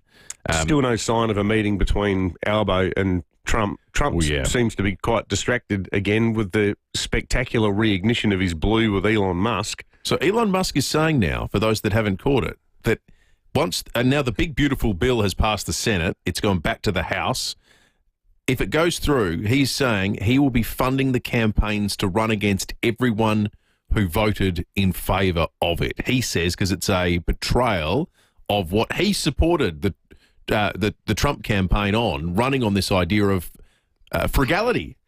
Cutting back the deficit and cutting back spending. He says it's a betrayal of that. So he's going to start a new party called the America Party, he seemed to be suggesting on his platform X yesterday, and we're running against everyone who voted for it. But in response to that, so Trump has come out and said, well, maybe the architect of Doge needs a little bit of Doge himself, because he's talking about how a lot of the electric vehicle businesses, i.e. companies such as Tesla, get subsidies to produce electric vehicles and so forth. They also get SpaceX gets assistance for rocket launches and things like that. So Trump's jumped on Twitter and he's written, no more rocket launches, satellites or electric car production, and our country would save a fortune. Perhaps we should have Doge take a good hard look at this, and then in all caps, big money to be saved. And then he goes on to say that maybe as a South African citizen, Elon Musk should be deported. So as to the question, how long was this bromance going to last? The answer crazy. is not long. It is just insane. It's not a particularly exciting vision for America's future, one that doesn't really feature some of the industries at which they are the forefront, that he's just listed there as, we'll cancel your subsidies in it. Like, yeah, but it's all about ego, isn't it? Completely. When we were talking about our most important ally and the biggest and most important force in the entire world. It's two blokes having a blue on social media, largely. Unbelievable. That's all going on. Now, this was where we wanted to take some time to play this morning as well. Just an excerpt, and you should go back and listen to the podcast on this on 5AA. KG was on yesterday with Leith Forrest talking about the passing of South Adelaide legend, broadcasting legend, Ian Day. Have a listen. He squeezed in a number of things. He'll go down and be remembered by me and many other people as one of the great football commentators of all time, whether we talk about Victorian, WA or South Australia. He had the voice. He painted the picture for you, and he was the architect. He was a wonderful footballer for South Adelaide, played in their 64 premiership, which You umpired? Sorry. No. I umpired? Yep. Sorry. That's all right. And he played a tremendous role in winning that flag under Neil Curley. He was a wonderful cricketer. I played against him. He played for West Toners. He was a very, very classy batsman. Worth your time to go back and listen to the full interview between Leith and KG. Leith and KG, of course, who worked together for a lot of years, and you can there's a trust and rapport that happens when you work with someone for a long time, and they allowed KG, not that he ever has a problem opening up and being honest and emotional, but it was a lovely tribute to Ian Day, who will live just he was a real pioneer. Remarkable life. The work that you do now, the work that Tom does, all of that, like so much of those guys were like the early adopters of TV broadcasting. Completely. They invented a genre. That's right. They defined how it gets done. Peter Malinauskas has been cock-a-hoop about his electoral laws. You don't need to give him too much encouragement to talk about them. He hails them as world-leading and so forth, but there's some questions about what they're going to mean for smaller parties. Catherine Williams heads up the Centre of Public Integrity, and we've got her on the line now. Catherine, good morning. Thanks for your time. What's your take on these new laws and what they could mean for our democracy? Hey, good morning, David and Will, and thanks for making time to chat with me this morning. So it was obviously a very significant day in South Australia yesterday, following in the tradition of big democratic innovations emanating from your jurisdiction. And what we see has come in with the donations ban for incumbents, donation caps for new entrants, as well as caps on spending, the introduction of administrative funding and policy development funding as well, which will go to new entrants. Well, really, really significant innovations that I think the rest of the country that doesn't have necessarily all of those in place will be looking on and watching with interest. What's your take on these caps on so-called third-party spending to stop big outside influencers getting involved? My understanding is the cap's $450,000. Is that something that could benefit Labor? Because each individual union with deep pockets could chip in money along those lines and probably in a way that the Libs couldn't respond to with the lobby groups that back them. So third-party spending caps are actually things that the Centre for Public Integrity advocated really hard for the inclusion of during the consultation process. They weren't in the initial draft legislation, and we're really pleased to see that they have been included in the final bill that was passed by the Parliament. And I would note first that it was the entire Parliament that voted unanimously for that legislation. So presumably if other parties had concerns that what was in place was going to disproportionately benefit Labor, you wouldn't have seen that unanimous support for the bill. And it's really, really important that when you are regulating political finance, as has happened here, you always have an eye to the need to protect the constitutional implied freedom of political communication, because we know what happens if you don't do that sufficiently well is that when legislation like this is challenged in the High Court, and historically it has been challenged in the High Court, if you haven't allowed enough of an opportunity for the various players in an election to be able to express their voices, then your legislation likely will not be able to survive. And so that $450,000 figure and the inclusion of the third-party spending cap ultimately came out of an independent expert report that the government commissioned in South Australia into what the settings should be. And really, that was one of the best aspects of this process, that there was an independent panel set up, and almost all its advice was taken up. And in my view, that process holds this legislation in really good stead for when a really almost inevitable challenge may come to it. Thank you, Catherine. Catherine Williams there from the Centre of Public Integrity. I remember being at a lecture, doing in a politics lecture at university 20-something years ago when the discussion turned to the public funding of elections, and the point was made there in that room, and it holds true today. What does it mean for minor parties, disruptors, or new entrants? New entrants. Well, Robert Sims from the Greens joins us on 5AA Breakfast, and that was something that was raised as a concern in the context of this discussion. Robert, how does it sit with you here today? Good morning. Look, I'm supportive of these changes, and I think it represents a really positive innovation for our state. The Greens actively engaged with the government around this proposal. So back when the government first announced that they were going to be doing this sort of middle of last year, they put out some draft legislation. And at that time, I came back and had some real concerns. My concerns were around the fact that we didn't regulate any campaign spending of third-party organisations. So I was concerned that you could see like a super PAC scenario that's emerged in the US. Yeah. where, you cap what the political parties are doing, but then you've got these, big mega campaign organisations that are campaigning on the side for the political parties. So, I said to the government very clearly, we've got to do something about that. And they did come to the table with a proposal on that. And the other issue that I was concerned about was the fact that, in the original version, there wasn't significant recognition of small to medium political parties. I'm talking about political parties in the parliament that have 2, 3 or 4 members, not just your one member political party. And so we did negotiate some additional funding for those smaller political parties, and it was based on actual expenditure of political parties. All that information was provided to an expert panel. They came back with a proposal. So, I'm often happy to criticise the government when they overreach or engage with matters poorly, but in this instance, I actually did have a pretty good working relationship with the government, and in particular the Premier. He and I negotiated on this over many, many months to make sure that we could try and get this right. Robert Sims, Greens MLC, thanks for joining us, Steve. I reckon this is the kind of thing that the actual lived experience will tell out. What will people think? I don't think what sort of ads are we going to see? I don't think the Libs have thought this through. I agree. You're still going to get an Ashley Ambo type ad. And which business lobby group which knows which side its bread's buttered on at the moment? Like, is the AHA going to come out running the campaign against Malley? That might be an argument for it. At least they're going to get some funding.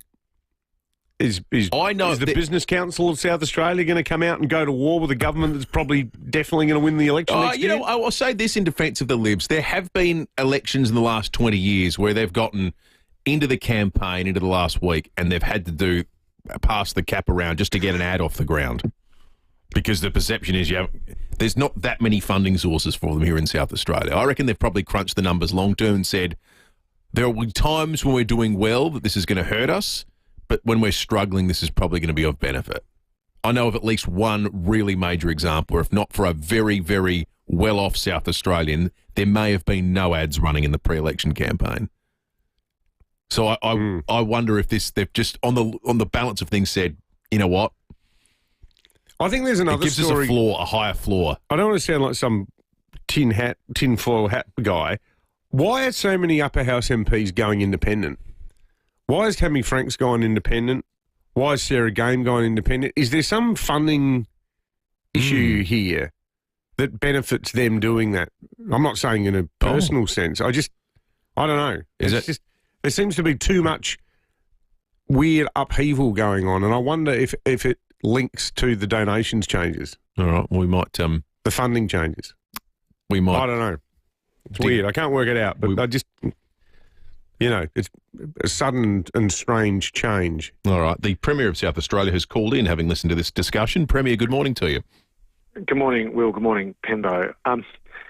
Gents, just an important and a bit of context that I think that's critical for people to understand here. This was an election commitment that we made at the 2022 election because, frankly, I've had a bit of a passion and enthusiasm for getting money out of politics altogether. I think the very nature of political parties and members of parliament spending more and more of their time fundraising rather than doing the job of representing their constituents, I think is perverse and pernicious. I mean, in the last federal election, we had politicians hanging out at fundraisers rather than hanging out with their constituents in floods that affected their own community. So I think we've got to draw a line in the sand and say money doesn't belong in politics, and public funding is the answer along with spending caps. Now, in respect to this question about who wins and who loses, let me tell you who the loser is here.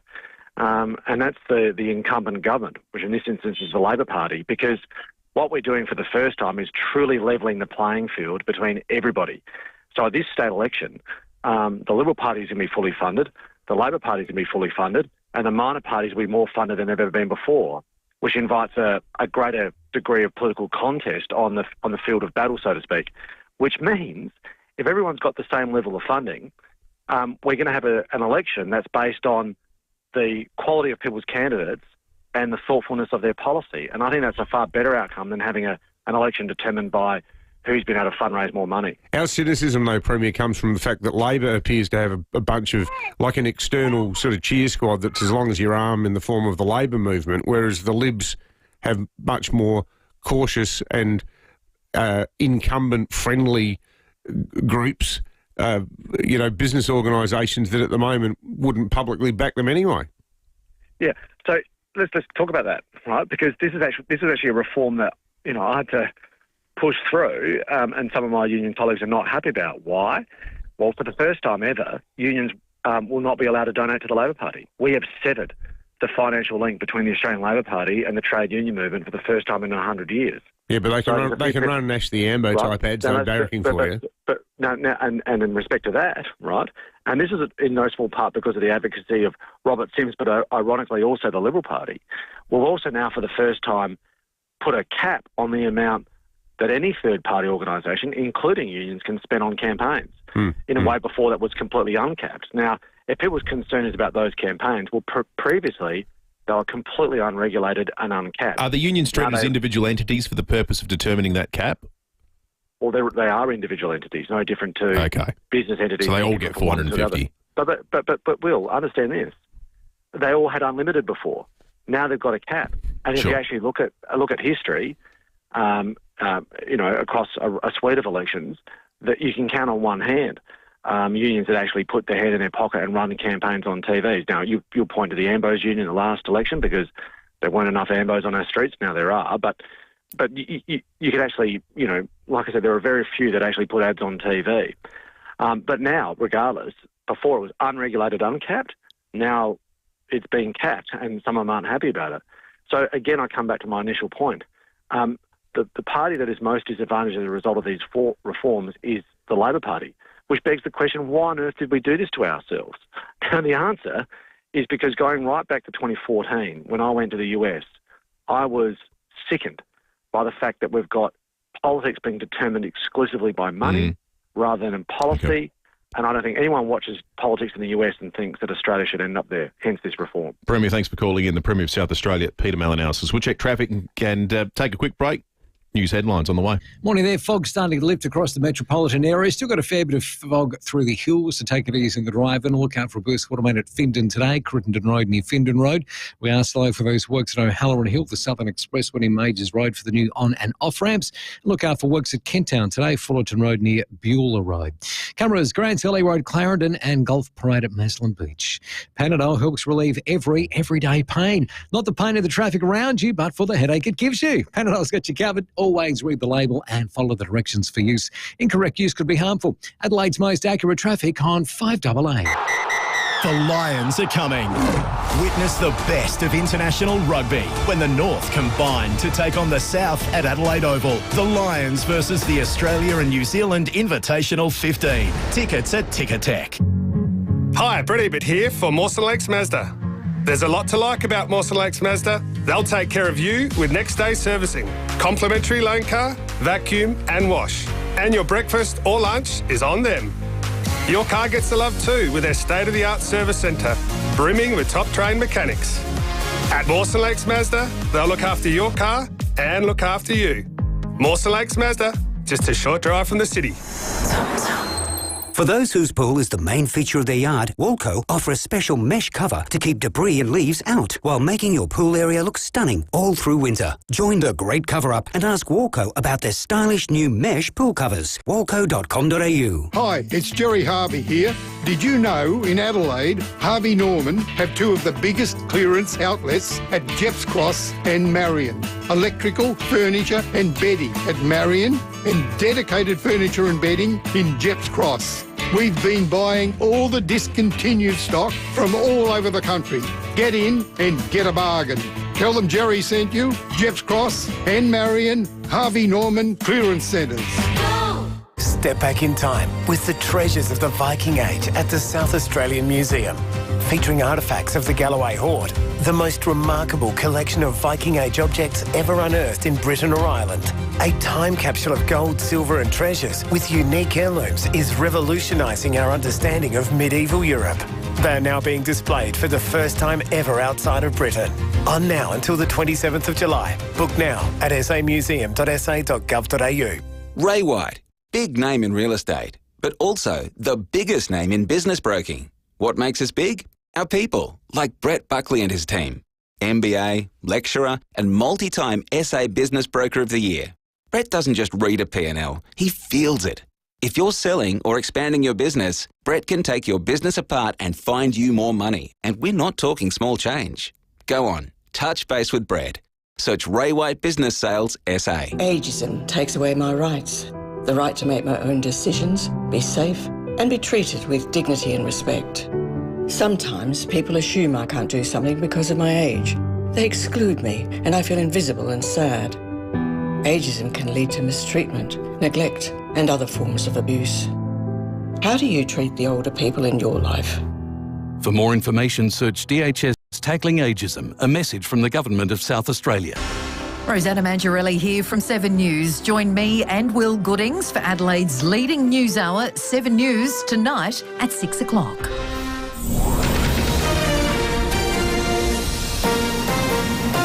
This is 5AA News, always Adelaide. 14 the top with the 7:30 news. Good morning, I'm Jade Robrin. A disqualified driver has been caught behind the wheel in Adelaide South overnight.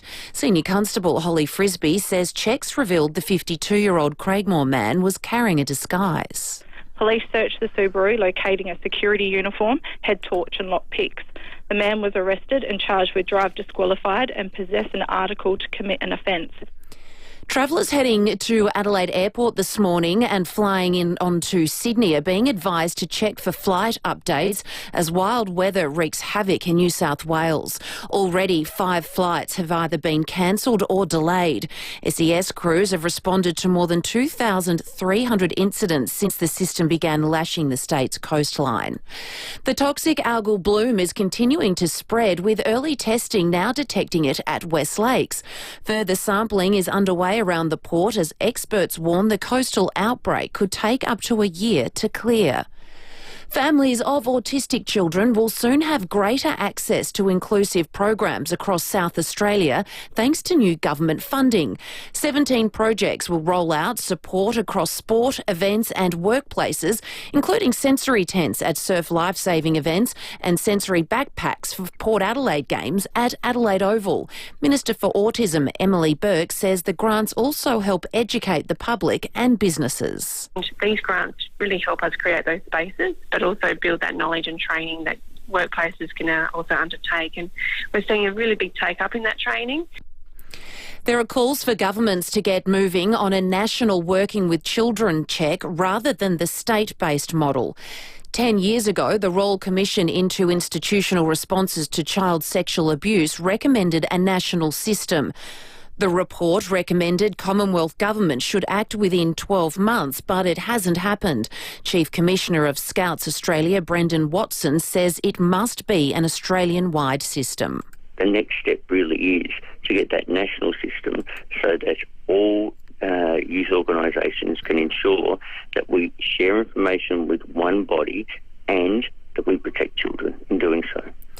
A snake catcher has recalled his mission to remove a snake from the cargo hold of a Melbourne plane bound for Brisbane. The unexpected passenger delayed the Virgin flight's departure from Melbourne for almost 2 hours, but snake catcher Mark says it was lucky he got it first try. Actually, the snake was actually just very scared, and it wasn't angry, it wasn't trying to hurt me, and snakes never do try to hurt people, they're always trying to get away, and this snake was in a position where it was almost just behind the panels. Had I not caught it on that first go, it would have crawled behind the panels of the plane, they would have had to evacuate the plane, and I'd still be there with the engineering team pulling the plane apart looking for a snake. So thank God I got it first time. The popular winter event Illuminate Adelaide returns tonight. The zoo and Botanic Gardens will play host once again, with Adelaide Oval also getting in on the act this year, staging a drone spectacular. Creative Director Lee Cumberledge says the lights even spread to city streets. And that's more than 40 different installations all along North Terrace and the East End, and that's sure to be really popular again this year. Brand new program as well. Illuminate will run until July 20. Now turning to 5AA Sport. Good morning, Tom Wren. And a very good morning to you as well, Jade. Richmond veteran Tom Lynch has received the longest suspension of the season by the AFL Tribunal. Lynch banned for 5 matches for punching Adelaide's Jordan Butts in the head. It's unacceptable, so yeah, got to be better. Apologise to Butts, apologising now, and let the footy club down and let my teammates down, so it's disappointing it's got to this. Meantime, Port Adelaide coach Ken Hinkley will address the media this morning as the power players hit the training track. Port looking to cause a big boil-over when they take on the reigning premiers Brisbane at the Gabba. And they're a chance to regain recruit Jack Lukosius, while Ollie Wines is also a chance to return. Let's get to tennis, and Aussie Rinky Hijikata has defeated former world number 7 Belgium's David Goffin in straight sets in the first round at Wimbledon. Alex de Minaur, Darya Kasatkina and Alexander Vukic also progressed into the second round after having wins. But 19-year-old Maya Joint, who just won the Eastbourne International last week, has lost to 19th seed Ludmila Samsonova in straight sets. Yeah, good, I guess. It's kind of crazy how quickly it went up. I've had some good results in the past couple of months, so yeah, it's been going up very, very quickly, quicker than I thought it would, but yeah, it's nice. Yeah, the ranking going up, but unfortunately not the result. Meantime, 24-time Grand Slam champion Novak Djokovic has also moved into the second round after a 4-set win. And that's the 5AA Sport. Thank you, Tom. Now checking 5AA traffic. Morning there, fog starting to lift across the metropolitan area. Still got a fair bit of fog through the hills, so take it easy in the drive and look out for a burst water main at Findon today, Crittenden Road near Findon Road. We are slow for those works at O'Halloran Hill, the Southern Expressway in Majors Road for the new on and off ramps. Look out for works at Kenttown today, Fullerton Road near Beulah Road. Cameras, Grants Alley Road, Clarendon and Golf Parade at Maslin Beach. Panadol helps relieve everyday pain. Not the pain of the traffic around you, but for the headache it gives you. Panadol's got you covered. Always read the label and follow the directions for use. Incorrect use could be harmful. Adelaide's most accurate traffic on 5AA. Now the 5AA forecast, morning fog lifting and 14 today, partly cloudy and 17 tomorrow, and cloudy again for Friday and 18 degrees. Right now though, it is 5 degrees on 5AA, always Adelaide. It's game on at Hyundai with offers on new and demonstrator models. Visit your participating Hyundai dealer today. David Penberthy and Will Goodings, 5AA Breakfast. 23 to 8. Big thanks to Andrew for texting. It sounds like he's in the know, Andrew. We always appreciate the insights from our listeners that are either experts or have a particular interest, like Andrew's in aviation. He says the Singapore Airlines flight a short time ago made a successful landing in Adelaide. Air traffic control are now saying conditions are now fog patches, which is an improvement of what was thick fog that was causing issues for planes coming in. We've also been chatting with the airport off air. They are telling us too, some of the delays this morning are as a result of the conditions in Sydney, more so than what's happening here in Adelaide. So the airport are going to come on before 9 o'clock this morning. We'll get the latest from them.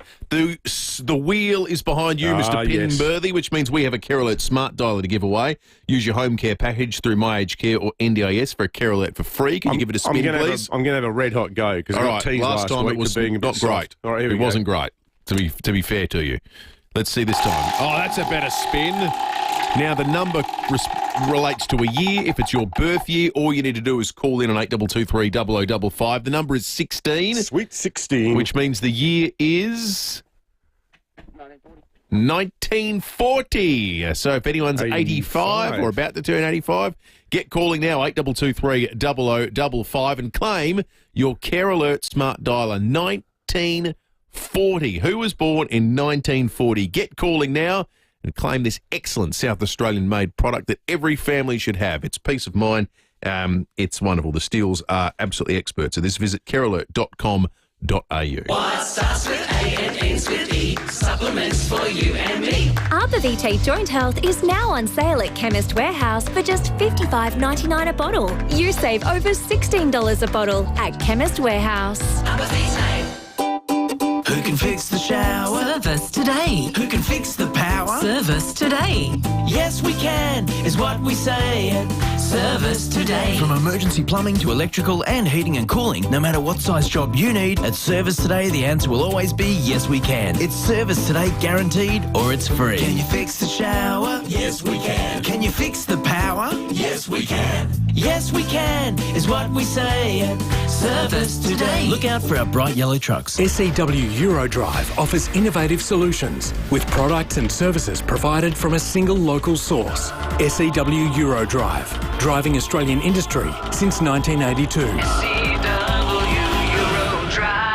You really do have a shot at this. The Hospital Research Foundation Home Lottery is selling now. You could win the new $3 million Scott Salisbury Grand Prize Home. With over 11,000 more prizes, you have a 1 in 15 chance of winning.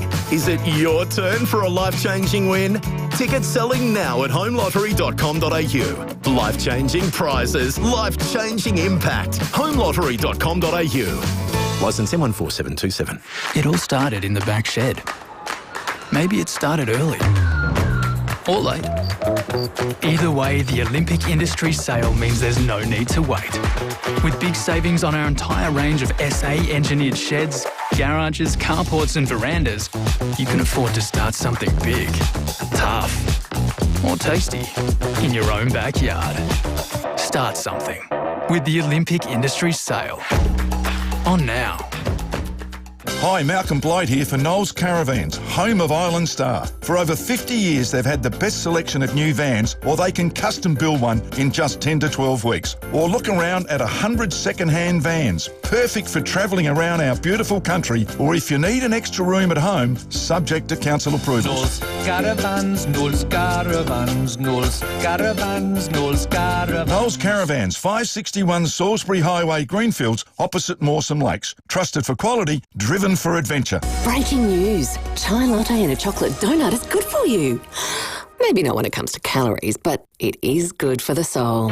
Cafe Hoppability in Fullerton is operated by Holistic Care SA and provides meaningful and rewarding jobs for keen workers who live with disability. And because you're doing a generous deed, you can grab a second donut guilt-free.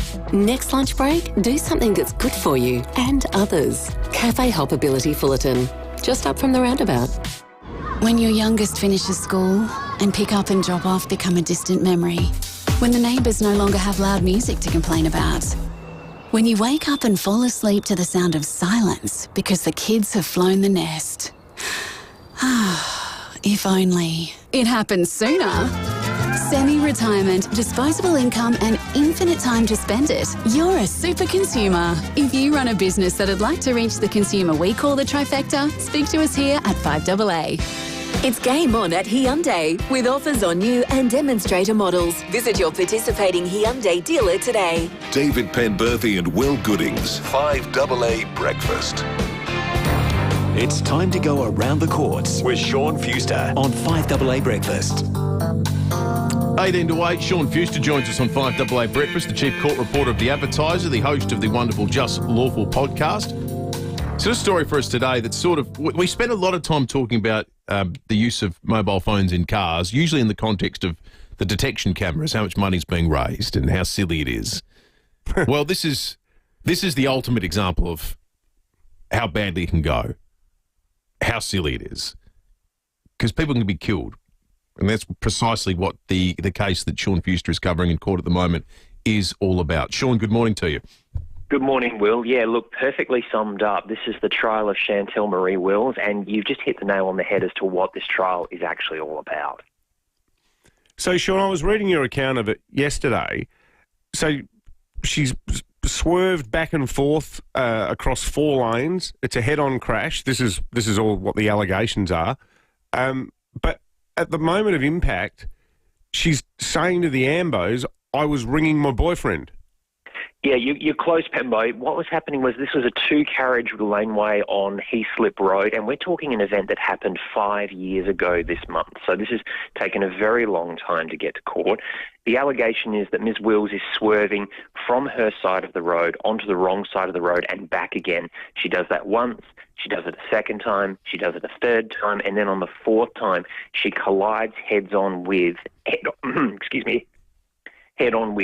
and kills a woman by the name of Kelly Winfield, who was coming in the opposite direction. There's a crash. Ms. Winfield is killed in the crash, and as the ambos are trying to pull Ms. Wills out of the car, she says, I was on the phone with my boyfriend. I think I'm in the wrong. Call charge records show that call had been going for an hour. Also, Ms. Wills was on her P plates, and as we all know, the law says that when you're on your P plates, you're not allowed to use your mobile phone at all, even on a hands-free device. So, Sean, does it sound then that the fact that she was using the phone, the fact that she said that to the Ambos, that's not in dispute, is it? Well, it's not in dispute she was on the phone. What's in dispute is whether or not that is sufficient a level of distraction to meet the legal test of being dangerous driving. You remember we've talked on the show dozens of times about the fact that death by dangerous driving only had the next offence under it being driving without due care. And then from the tragic loss of Sophia Naismith, the middle offence was created of careless driving causing death.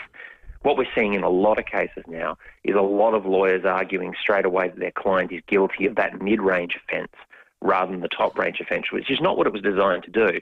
It wasn't designed to be something that you could plea bargain to. It was designed to be something that could catch cases that weren't as serious as others. What the lawyers are saying in Ms. Wills' case is that talking on the phone is not an inherently dangerous act, which is a very interesting argument to try to run. That's total rubbish. But can we just clarify that, Sean? Is it like? But hang on. Just to be clear, is the allegation she was holding the phone? The prosecution say that they can't prove that she was holding the phone, nor can they prove whether or not it was a Bluetooth call. They're saying that either way, because of her licensing conditions, she shouldn't have been on the phone in the first place. Which is why this is being treated differently to if you were just holding it in your hand. That's right. But here's the thing. Let's cast our minds back to one of the most infamous death by dangerous driving cases, the death of Claire Gum, where in that case the driver in that circumstance was a truck driver who hit Miss Gum head on. He was on methamphetamine at the time. Now, that obviously isn't a legal act. However, he was found not guilty of causing death by dangerous driving, and in those days found guilty of just the lesser offence of driving without due care, even though he had been committing an illegal act. So it's not that an illegal act turns your driving into dangerous. It's whether the conduct of your driving itself is dangerous. So while she may or may not have been distracted on the phone, the prosecution's got to prove beyond reasonable doubt that that distraction was a reason enough to swerve multiple times, and that swerving was dangerous driving departing from the standard so greatly that it triggers the charge. But doesn't this just show that there's a massive disconnect between all of the police blitzes, all of the education campaigns, and what actually happens in court if you get a flash enough lawyer who can go in and say, well, you know, it might have been a 1 hour phone call on the way, but you know, it doesn't make sense to me. Actually, Sean, I reckon a lot of people might be listening going, well, if you're swerving all the way over the road, and that much has been either witnessed or clear, let's just hypothetically say that. Yeah, we've got CCTV footage from so we know that. Dash cam footage from the car behind. Is the cause of that, why is the cause of that relevant? Because you've got to determine, and this is not me defending it, let me make it very clear. I'm just talking in terms of how the law treats these sort of things. Because I think a lot of people say, well, it's not that hard to drive straight. Yeah, but you've got to determine whether that's careless or dangerous, because at the same time, prosecution are saying Miss Wills was not speeding, she was not intoxicated, she was not affected by drugs, and the amount of swerving that she was doing was over a 300-metre stretch, not over the entire hour that she was on the phone. So it's one of those things that we talk about. Where does the line trigger from careless to dangerous? And Pembo put it quite well just then. He said, you know, this is about whether a lawyer can come in and argue the infinitive, split the infinitive, if you will. And that's what we've got here. This is a trial by judge alone. It's not a trial in front of a jury. So issues of emotion, issues of feeling don't really come into it. It comes down to this very cold and clinical analysis of the conduct and the manner of driving. But the other tragedy we've got to think about here is regardless of guilt or innocence, Kelly Winfield's family's been waiting 5 years for this trial. This has been a long and arduous process for them to wait to find out what the actual circumstances of this offence are going to be and what the ultimate outcome is. And to me, that's one of the greatest tragedies in this. Miss Wills obviously has the presumption in favour of innocence until the court makes its decision. But the Winfield family have just had 5 years of waiting, 5 years of emotional inertia while this is going on. Yeah, and frankly, I'm not sure if it's worth the wait either, the way the trial's panning out so far. I mean, what do we paint lanes on the road? Well, there was a rough guide. You know, maybe we just save money by just getting rid of the lanes. If swerving around. Defence aren't offering any sort of explanation for the swerving, are they, Sean? Not at the moment. Prosecution in their opening said that the issue of sleep may come up, Okay. And defence was very quick to jump on that and say, well, the only reason you're talking about sleep is because we had to disclose medical records about our client to you as part of the rules of evidence. But, you can't necessarily say that that's an issue. And the prosecution is saying, well, sleep is the ultimate distraction. If you're driving on the roads when you know you should be taking a kit because, you can't keep your eyes open, there's the ultimate in dangerous and irresponsible driving. So if she's falling asleep at the wheel, not fallen asleep at the wheel at the moment of impact, then you're obviously not in control of the vehicle. But if the 3 swerves before that prove you were falling asleep actively at that point, then that's dangerous driving that triggers the offence. I appreciate how the law works, Sean, and I know this is reductive, but I reckon there'll be a lot of people listening going, if there's evidence, we've seen vision of swerving, like why is it incumbent on the prosecution to explain why the swerving was happening and not the defence? And I know that's not how the law works, but given that component of this has been established, it would seem, it's not how this debate would play out in the public anyway.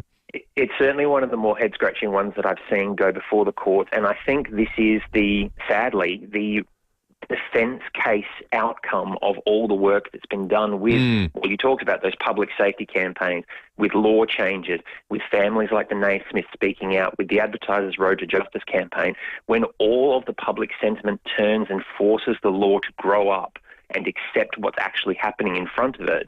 You have defence counsel doing their best for their clients, following their instructions to the letter, and trying to find new ways to pass to innocence. It reminds me a bit of the father of modern philosophy, Bertrand Russell. He made that great comment about there's no philosophically logical basis for atheism, because if someone says there is no God, you just turn around and say, yeah, prove it. Yeah, that's right. Sean, peerless analysis. Thank you. Sean Fuster, the Chief Court Reporter at The Advertiser. We're going to take a break.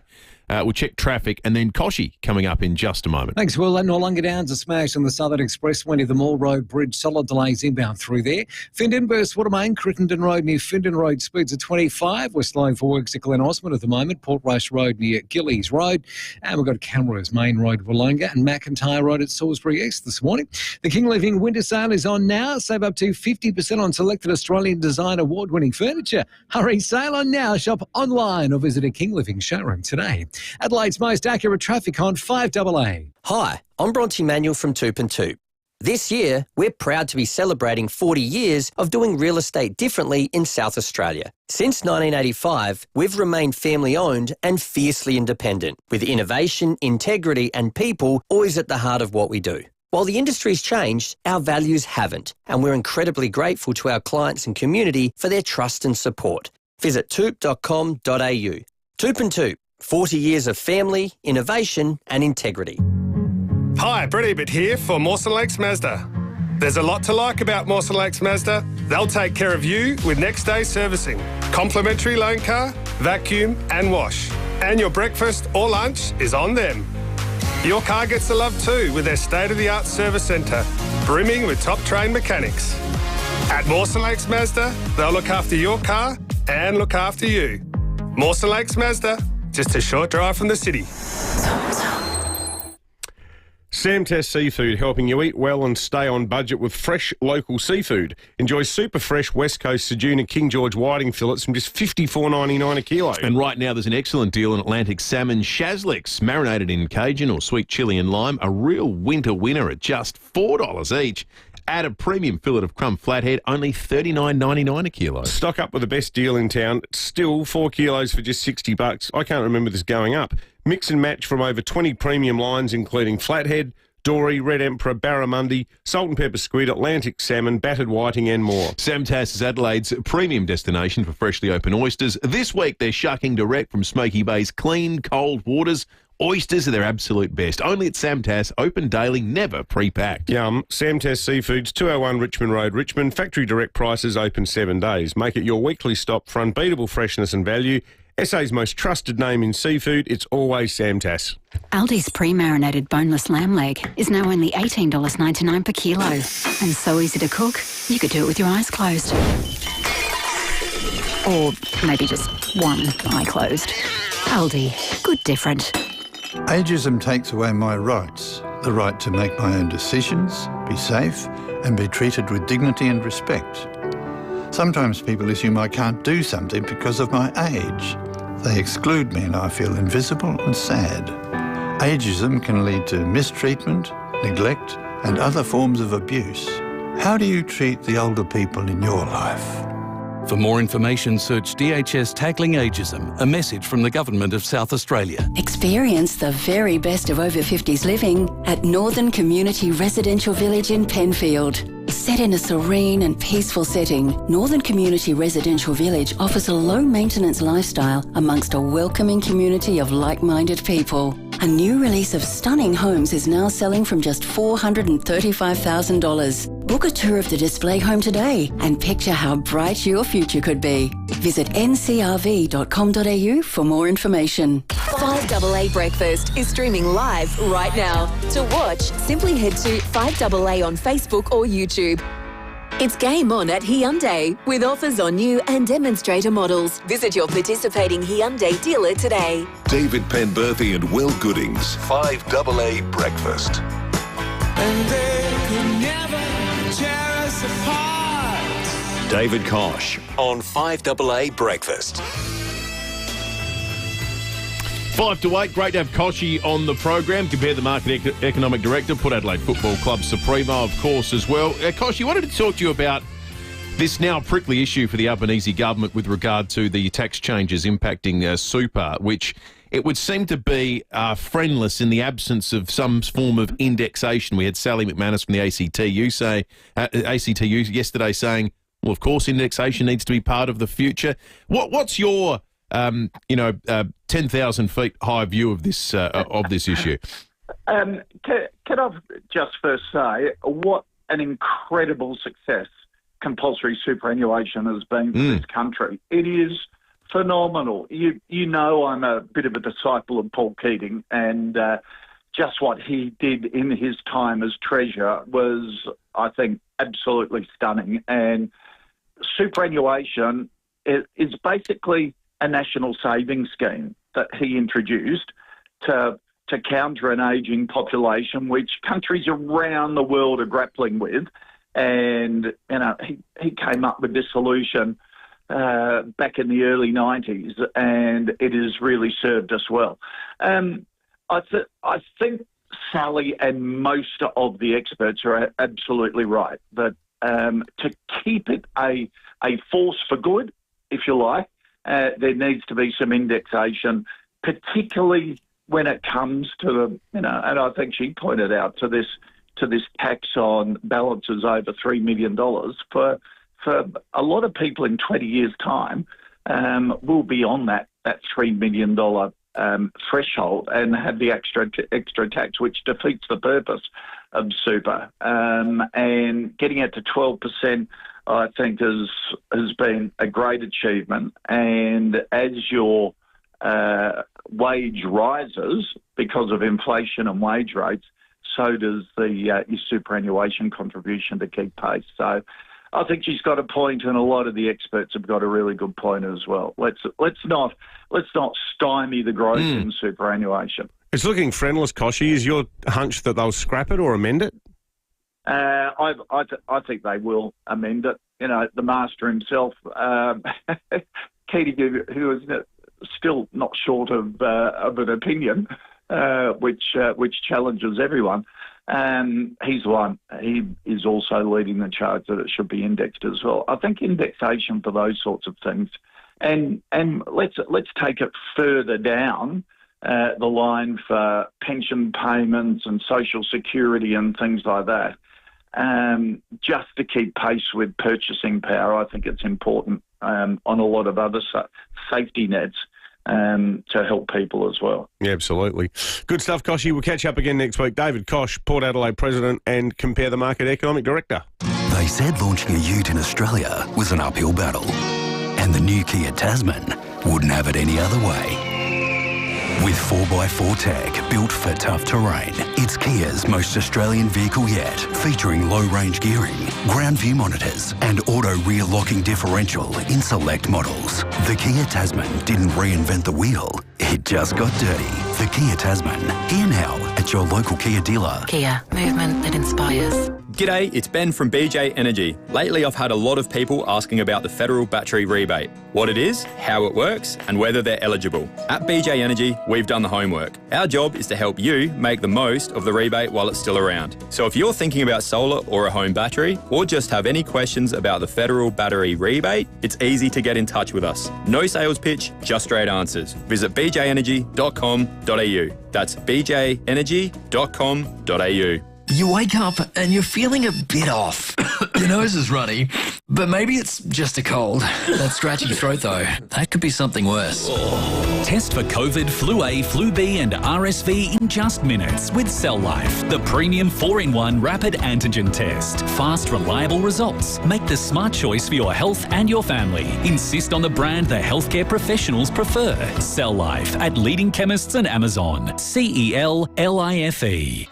Do you know someone impacted by Parkinson's disease? You have the power to help them by joining a clinical trial.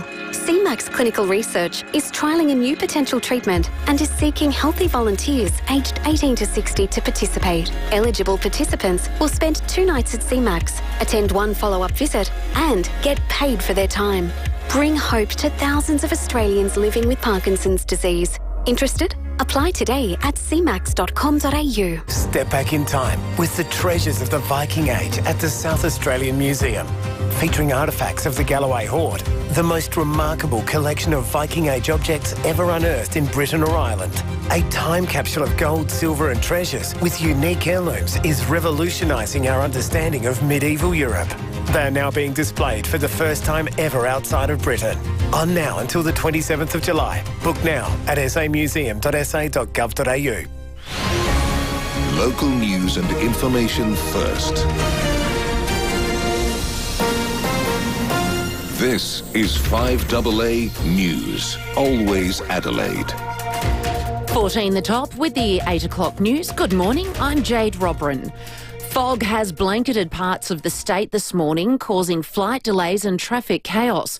Multiple flights out of Adelaide Airport bound for Sydney have also been cancelled this morning as wild weather batters New South Wales. At least 6 flights in and out of Adelaide have been cancelled or delayed, causing havoc for school holiday travel plans. Travellers are advised to contact their airlines for updates.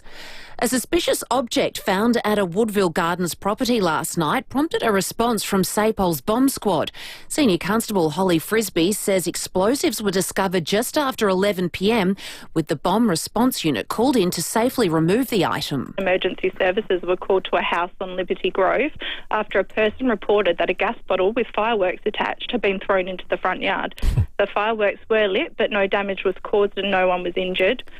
Independent MP Frank Pangello has taken to social media to say he's wearing it as a badge of honour to be mocked by the Premier. The former journalist is being linked to a possible alliance with opposition ahead of the next state election, but Premier Peter Malinauskas isn't fazed, saying he's not concerned about Pangello teaming up with the Liberals. It tells you everything you need to know about the state of affairs within the South Australian Liberals, that their best candidate for a marginal seat is Frank Pangello.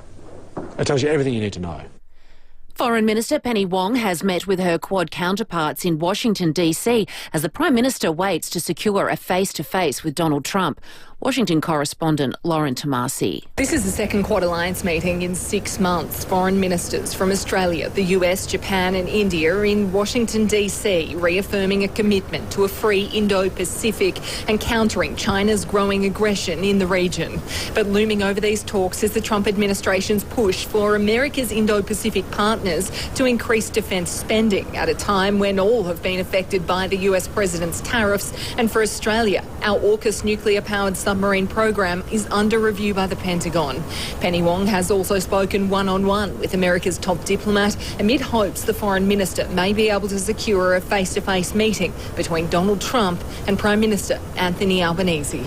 The National Children's Commissioner is renewing calls for a major overhaul of childcare after a Victorian worker was charged with dozens of child-related offences. More than 1,200 children will now be offered STD testing. Commissioner Anne Holland says there urgently needs to be a national inquiry into the sector. We find ourselves yet again in this situation of hearing about abuses of children in a system that we really should have a lot of public confidence in, and it really shows that we haven't done the work to ensure that children are safe in that childcare system. A partial verdict has been reached during the second day of deliberations in the criminal trial of rapper Sean Diddy Combs. The jury has reached a verdict on 4 of the 5 counts, but jurors say they were unable to agree on 1 count, the racketeering conspiracy charge, because jurors on both sides have opinions that are unmovable. There is now a wait to hear if the judge will push for further deliberation. New research has found the number of parents reading aloud to children is at an all-time low. Child and adolescent psychologist Deidre Brandis says it's a critical first step in learning. I would say for preschoolers, setting a routine of reading a simple short story each night in bed with your child is essential. And I honestly believe, I'm a book nerd, we should keep it going for as long as possible. Now turning to 5AA Sport, here's Tom Wren. Thank you, Jade. I love reading to my little 6-year-old Charlie every night. He loves it. That's very sweet. You're put a on the good voices. dad. Oh, and, not maybe. Anyway, let's start with footy. Richmond forward Tom Lynch has been hit with a 5-game ban, which is the biggest handed down to any player so far this season. Crows midfielder Jake Saligo telling Rowie and Timmy G they all love playing with butts and were proud of the way he conducted himself on the weekend. For our sake, mate, he does a great job back there, and we love playing with him because he knows he gets his role done every week. So, he was great on the weekend as well. Meantime, Port Adelaide's players will train this morning ahead of their big clash against Brisbane at the Gabba on Saturday night, with Jack Lukosius and Ollie Wines a chance to return from injury. Well, it's been a better day for the Aussies at Wimbledon, 4 players booking their place in the second round. Craig Gabriel reports from the All England Club. Daria Kasatkina is the last Australian woman in the singles. The 16th seed said she was incredibly nervous before her match, causing her to throw up, but she settled enough to win in straight sets. It was straight sets also for Alex de Minaur and Rinky Hijikata, who beat Roberto Caballas Baena and David Goffin, respectively. And Alexander Vukic won in 4. Next up, world number 1, Yannick Sinner. Let's go to soccer. Real Madrid's moved into the quarterfinals of the FIFA Club World Cup following a hard-fought 1-0 win against Juventus. And Australia's progressed to the group stages at the Under-19 Basketball World Cup with a 71-63 point win over France. And that's the 5AA Sport. Thank you, Tom. Now checking 5AA traffic. Morning here at Enfield. A nasty car and truck smash this morning. It's on Grand Junction Road and Main North Road. Delays in all directions there. Also big delays at Noarlunga Downs. That's for a crash on the Southern Expressway near the Moore Road Bridge. And we've also got a burst water main to look out for today. Findon, Crittenden Road near Findon Road. Early morning camera or Dinga Beach Road or Dinga Beach. Anaconda's stock take Pay Less sale is on now. Save up to 50% off their great range of outdoor gear. Shop online or in store and pay less to play more at Anaconda. Adelaide's most accurate traffic on 5AA. Now to the 5AA forecast. Fog clearing and 14, partly cloudy and 17 tomorrow, and cloudy again for Friday and 18 degrees. Right now it is 6 degrees on 5AA, always Adelaide.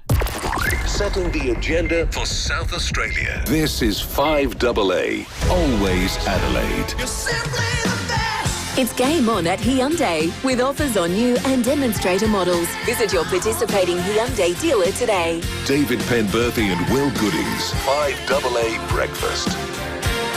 8 after 8. One of those weird sort of mornings where if you're walking outside for the first time now, it's cooler than if you did it 2 hours ago at 6 o'clock. Bit of fog around the western suburbs caused issue for flights earlier, but it's not the only weather that's causing some problems. Out of Sydney, the weather there, where the forecasters we've spoken about previously, it's been remarkable the last few days. At one point in time, they had rainfall totals in a day that when the maximum was hundreds of mils. Which more is than we've had all year. Exactly right. So we will be chatting with the airport after 8:30 this morning just to get a definitive sense of how that's all playing out. Also, big story the Tizer broke today with regard to the CFMEU. According to businesses working in South Australia, muscling in on major projects like the Women's and Children's Hospital, like South Road, in such a way that that local contractors are saying, hey, these are big projects that were meant to be bid for in part to sustain South Australian workers, and now we can't get gigs here. So some of them are closed shops. Well, this is just it. This is what we're going to pursue after 8:30 today. And they're more expensive than they need to be. So we're paying a premium to not employ South Australians. That's the allegation coming from some within the industry, but we're going to tease it out and see what meat there is on that bone after 8:30 today. Lions tickets to give away as well, but first, it's time for Breaking at 8. Well, the Sunday Mail reported on the weekend that a high-ranking SAPOL officer is being investigated over historic claims that they accidentally fired their gun during routine police duties on 2 separate occasions by accident back in the 1990s. Well, since Sunday, we've been making our own inquiries through SAPOL and through our own police contacts to try to find out more about the case and the current investigation. We were told late yesterday that the Police Commissioner himself, Grant Stevens, wanted to address the issue, and the Commissioner joins us now. Commissioner, good morning. Now, this was obviously a pretty curious story that the Sunday Mail had. Are you in a position to shed any more light on the ongoing investigation? Well, thanks, David. And I understand that the questions that were asked by the advertiser to SAPOL just prior to the weekend made suggestions or inferred that there was some sort of cover-up. And based on additional inquiries made by the media, I thought I'd take the opportunity to come on and just maybe clear the air and put people out of their misery as to who the senior officer was that 34 years ago accidentally discharged their firearm while doing a police raid on a heroin dealer. The officer concerned was actually me. And this is an incident that was managed in accordance with our procedures back at the time. We were attempting to force entry into a house where a drug dealer was trying to get rid of drugs. And in the course of breaking a window to gain entry, I did discharge my firearm. And my supervisor was there at the time. I did the police report that was necessary, and it was reported to Internal Investigation Branch on the day. So I thought it was worth taking the opportunity, given the level of curiosity that might be around on this, and also the fact that it brings into question every single senior officer in SAPOL as to who it might have been. It was me 34 years ago who did that. So I'm a bit nonplussed by this. So was it one incident, or was it one incident, Commissioner, or was it 2, as was reported by the paper? Look, I'm happy for our internal investigations team today to thoroughly examine this, but there was only ever one occasion that I accidentally discharged my firearm. And I think it goes to show that whilst the things are vastly different today than they were 34 years ago, there are risks associated with the work we do, and all police officers are subject to their actions being scrutinised. I don't think too many would expect that this sort of thing would occur 34 years later. And if this is what we should expect in terms of revelations coming forward, we might actually find out the names of the police officers who shot at Ned Kelly over 100 years ago as well. That might be the next thing we have to investigate. I'm sort of a bit... I've been walking on eggshells with this a bit, because my understanding was that under the police complaint, with the police complaints process, the media can't talk about any individual who's under investigation. But equally, though, the Commissioner himself can reveal that person. And given that the person is you, then I think we're on safe ground, because you've sort of outed yourself. Absolutely, yeah. Every single police officer who's the subject of an inquiry is not permitted to talk about it. And that's to afford them the protection of confidentiality until such time as the circumstances are fully established. And we must remember that these are breaches of our internal procedures. These aren't criminal offences that are being investigated under the Police Complaints and Discipline Act. So, like every other employee in every other sector, police officers deserve that level of confidentiality. I see it differently in my role, given the fact that there is only one commissioner, and the level of scrutiny or curiosity that might go with my actions. I thought it was appropriate that I just put my hand up and let people know that it was me that the article referred to. And the internal investigation assessment is still continuing, and it's oversighted by the Office of Public Integrity. So if there's anything that falls out of that internal investigation 34 years later, I'll happily participate and accept whatever process unfolds from there. What would be the process by which this comes up again, 3.5 decades later? Well, I've never hidden from the fact that this incident occurred. I've recounted the story on several occasions for different purposes, in some respects to enable police to understand that accidents do happen and we have a process for handling those situations. And I'd point out that if the same circumstances occurred today, notwithstanding we have different procedures and we have better equipment, and there are strict protocols for when operational frontline police do a forced entry now that often don't involve them, a police officer in this situation today would probably experience the same circumstances as I did back then. They'd be called to account for their actions. They'd have to be dealt with by internal investigations. And as I got managerial guidance from my supervisor, that would be the same circumstances for a police officer today. Commissioner, given all that, why is it being investigated again today? Well, the advertiser asked questions about the incident, and it was the inclusion of a suggestion that there was a cover-up that compels us to treat it as a police complaint, and it has to be assessed as a police complaint. Right. So that's the process that's unfolded.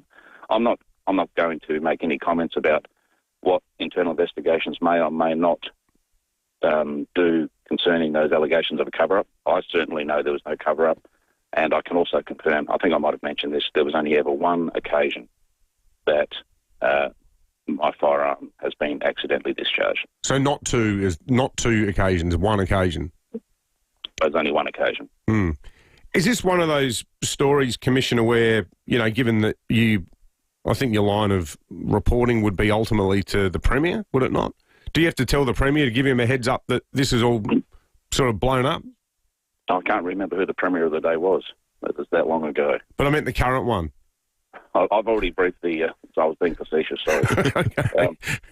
I have briefed my Minister, Minister Mulligan. I told him that I was the person concerned in the event that it became more publicly known. And I just, with the inquiries that you made, I thought this is the best way to put this to bed, was to just disclose to the community that it was me, and it was handled appropriately as far as I'm concerned. And remember, I was a very junior senior constable at the time, so if there's any suggestion that the alleged cover-up was because of my position, I had no idea that I'd be the Commissioner of the Police back in 1991.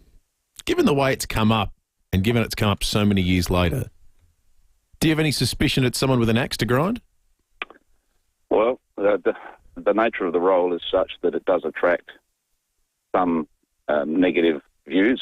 I think people can reflect on the sorts of criticisms that have been levelled at my office over the time I've been Commissioner, so I wouldn't rule it out that it's, there's some sort of malicious intent behind that. But as I've said, I've spoken about this myself over the last 34 years on different occasions. I've never made a secret of the fact that it happened and it was me that was involved. This is what it is. The cover-up part of it, though, made you stem from the fact that it wasn't known by the public because it had never been reported on. Well, and that's understandable. This is this happens infrequently in policing, but accidents do happen. We investigate them, we manage them, and that's what happened at the time. And without sort of minimising the seriousness of what might have occurred, this was a non-event back in 1991, and it was managed in accordance with our procedures as far as I'm concerned. Well, that's not the interview we expected to have with you, Commissioner, but we appreciate you for coming on all the same. Commissioner Grant Stevens, thank you for joining us today for Breaking at 8.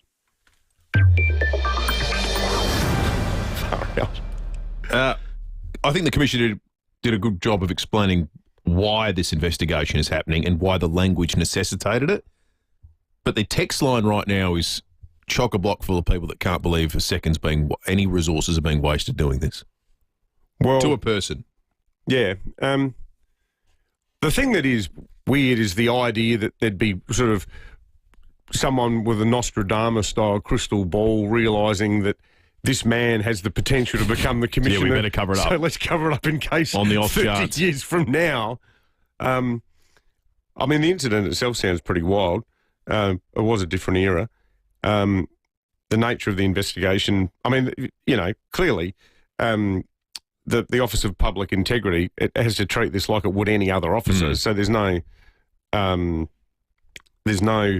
sort of, you know, special treatment or anything like that. But the calls that we'd made, sometimes you get this sort of half answers, or not even answers. You get these weird responses from people with like a smirk or a raised eyebrow or a shake of the head where you think, what is going on with the story? And I guess the thing for him now is, you know, given the way it was reported, a high-ranking SAPOL officer, it did put everybody else at the upper echelons of SAPOL, you know, under a bit of a cloud too.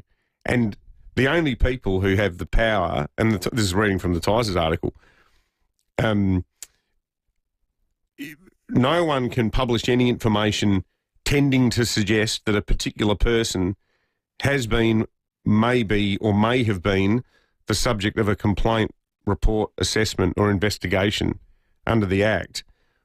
Well, the only people who can do that are the Police Commissioner, the OPI, the ICAC or a court. They're the only ones who can authorise the publication of such information, and that's exactly what he just did. Well, Ray, Steve, Julia, Kylie, Leanne, Jacqueline, and more are all saying, what in the hell? Why is this a thing? Why is this being discussed? Why is this even a question? 34 years ago, investigated at the time. Allegation of cover-up is the answer. That's why, as crazy as that seems, it has to be treated a certain way. But if that allegation's made, that allegation needs to be addressed. Yeah, sure. That's absolutely. The system. Yep. Otherwise, you don't ignore probity. You don't ignore the proper processes just because you like somebody. No. I think there's a live question though about, you know, spurious allegations or things that at first blush are so crazy that they should be. You don't need to devote. You know, you don't have to have your inspectors working in shifts on it exactly. To borrow a line from the Big Lebowski. That's exactly right. There's always a line. Over the line. Yeah, Andrea has added her voice to this. Can't believe it. Thanks to all those texts, 0480081395. We're going to check traffic and come back with more on 5AA Breakfast in just a moment. Thanks, Will. At Enfield, a car-big truck crash, Grand Junction Road at Main North Road with delays easing. Noarlunga Downs, a smash on the Southern Expressway near the Mall Road Bridge with delays too. And Wingfield, a two-car smash on the North-South motorway at the Wingfield interchange with delays. Burst Watermain at Findon, Crittenden Road near Findon Road with the Camera Main North Road, Manopara. Arm yourself to relieve symptoms of cold and flu with Bioceuticals Armour Force. Available at Chemist Warehouse. Chemist Warehouse, great savings every day. Always follow the directions for use. Adelaide's most accurate traffic on 5AA. The 5AA Sports Show. Rowie and Timmy G. Tom Lynch. The AFL want 5 matches. Yeah, he should get 5. Which is interesting. It normally sits around that 4 or 5. That's a lesson for a young coach, I think. A nice chat would have been good, I think. He's selfish. That was a selfish act. Gave away 5 frees. Sooked his Lala head off. Fair dinkum. The 5AA Sports Show. I reckon after 3 frees, I might have brought him off and had a word. Weekdays from 4 p.m. on 5AA. Always Adelaide. Hi, Brett Ebert here for Mawson Lakes Mazda. There's a lot to like about Mawson Lakes Mazda. They'll take care of you with next day servicing, complimentary loan car, vacuum and wash. And your breakfast or lunch is on them. Your car gets the love too with their state-of-the-art service centre, brimming with top-trained mechanics. At Mawson Lakes Mazda, they'll look after your car and look after you. Mawson Lakes Mazda, just a short drive from the city. 1 minute you've got a life in front of you and you're happy and you've got your family, and the next minute you've got nothing. And I thought to myself, this is the end of my life. I don't know where I'm going to be tomorrow. But Hutt Street Centre straight away made me feel like I'm safe. I'm comfortable. There is another day tomorrow, and it's going to be a bright day. That's what Hutt Street is to me. This winter, help bring warmth and hope to people who need it most by making a donation. Visit huttstreetcentre.org.au.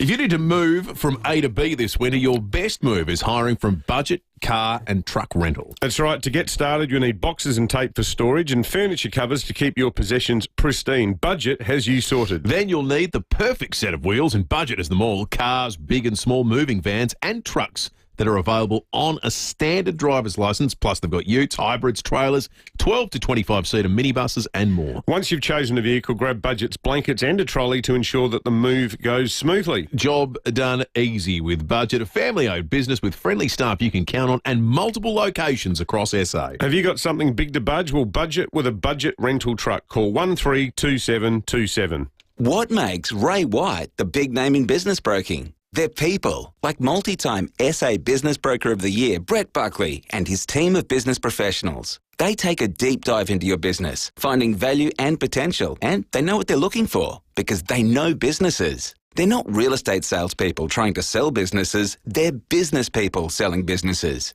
If you want to know what your business is worth, touch base with Brett. Search Ray White Business Sales SA. Multiple Business Broker of the Year awards. For those whose pool is the main feature of their yard, Walco offer a special mesh cover to keep debris and leaves out while making your pool area look stunning all through winter. Join the great cover-up and ask Walco about their stylish new mesh pool covers. Walco.com.au. G'day, it's Ben from BJ Energy. Lately I've had a lot of people asking about the federal battery rebate. What it is, how it works, and whether they're eligible. At BJ Energy, we've done the homework. Our job is to help you make the most of the rebate while it's still around. So if you're thinking about solar or a home battery, or just have any questions about the federal battery rebate, it's easy to get in touch with us. No sales pitch, just straight answers. Visit bjenergy.com.au. That's bjenergy.com.au. Rosanna Mangiarelli here from 7 News. Join me and Will Goodings for Adelaide's leading news hour, 7 News, tonight at 6 o'clock. It's game on at Hyundai with offers on new and demonstrator models. Visit your participating Hyundai dealer today. David Penberthy and Will Goodings, 5AA Breakfast. 25 minutes after 8, I want to take you to the scene of what was a really disturbing incident that happened at Woodville Gardens last night. Have a listen to Holly Frisbee from SAPOL. After 11 o'clock last night, police and emergency services were called to a house on Liberty Grove after a person reported that a gas bottle with fireworks attached had been thrown into the front yard. The fireworks were lit, but no damage was caused and no one was injured. SAPOL's bomb response unit attended and safely retrieved the item. Investigations continue, and anyone who may have witnessed suspicious activity in the area is asked to call Crime Stoppers on 1800 333 000. Kelly Hughes for 9 News here in Adelaide is at Woodville Gardens at the scene of this this bust. What's the street like, Kelly? What's the area like? It seems a remarkable story. Good morning, guys. Yeah, I'm just on Liberty Grove here at the moment, and this took place just after 11 last night. I've just chatted to a few residents on the street who say that around that time they heard a big bang, a sort of explosion sound, and they came out and they saw what appeared to be a gas bottle with fireworks attached to it had actually been thrown into their neighbour's yard. Police then told them to go back inside and take shelter inside. Thankfully, the gas bottles didn't actually explode. What went off was the fireworks, so that's what caused the explosion sound. Thankfully, no one was injured, but whoever has done this has taken off from the scene, and police are still investigating. And the SAPOL bomb response unit also attended, and they safely retrieved the item. But thankfully, no one was injured. But yeah, quite a bizarre incident to happen here overnight, and has certainly shaken those in the community here. Was there any damage done to anything, Kelly? Thankfully not. You actually can't even see the firework residue on the front lawn. So it actually doesn't look like anything too terrible occurred here last night. But the sound of those fireworks going off sounded what neighbours describe as a bomb going off. So quite terrifying for them just after 11 last night. A really, horrific event to have experienced here last night. Yeah, extraordinary. Kelly Hughes for 9 News Adelaide at the Woodville Gardens gas bottle / firework explosion. How bizarre. Scary. Who thinks of something like that? What's going on, though? Like, is it? Well, I think, unless it's some random act of like some crazy prank. It sounds Seems like unlikely. a little bit targeted, doesn't it? It does feel a little bit that way. 28 minutes after 8, 5AA News is coming up. Big half hour on the way. Very shortly, we're going to be giving away tickets for the Lions game. We're going to play our little game of true or false. It's a very simple way you can win the tickets because we don't expect people to have a encyclopedic knowledge of rugby union in South Australia. We've got the tickets to give away and they are hot. There's no doubt about that. Also, the CFMEU muscling in on South Australian building projects at the expense of South Australian workers. We're going to explore those allegations after 8:30 this morning, so stick around. Gentlemen, is your need to peel a time getting in the way of your social life? Caruso's Peelers to the rescue. Caruso's Peelers contain Schisandra chinensis, a fruit extract traditionally used in Chinese medicine to relieve urinary frequency, plus zinc to support prostate health. So, if your need to peel a time is getting in the way of your social life, try Caruso's Peelers today. Caruso's Peelers comes with a money-back guarantee and is available from leading pharmacies and health stores. Always read the label and follow the directions for use. The King Living Winter Sale is on now. Save up to 50% on Australian-designed, award-winning furniture. So why buy ordinary furniture when you can come home to King? Sale on now. Shop online or visit a King Living showroom today. We're losing our airway. Can we do a chin lift, please? In the aftermath of trauma, when the adrenaline subsides and chaos is replaced with silence, we're here for you. We are the Black Dog Institute, and we provide free and confidential support to emergency service workers and volunteers. This includes an online mental health check, up to 12 free sessions with trauma-informed clinicians, and online resources to build resilience. Search for Black Dog Institute Emergency Worker Support. You could test drive a new Volkswagen Amarok from Barossa Valley Volkswagen, where the road winds through vineyards and golden paddocks beneath gum trees older than memory, where the air smells like eucalyptus along sun-drenched hills that roll on forever. Or around the block and through the shopping centre car park.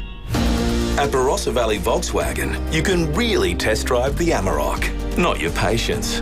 BarossaVolkswagen.com.au. 5AA Breakfast is streaming live right now. To watch, simply head to 5AA on Facebook or YouTube.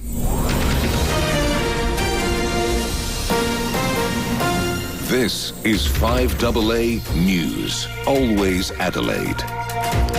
14 the top with the 8:30 news. Good morning, I'm Jade Robrin. Police Commissioner Grant Stevens has made a stunning admission that he is the person at the centre of a story printed in the Sunday Mail. The headline read that a high-ranking SA police officer faces investigations over historical firearm mishap. Stevens spoke to David and Will, admitting that it was his firearm that was accidentally discharged in 1991.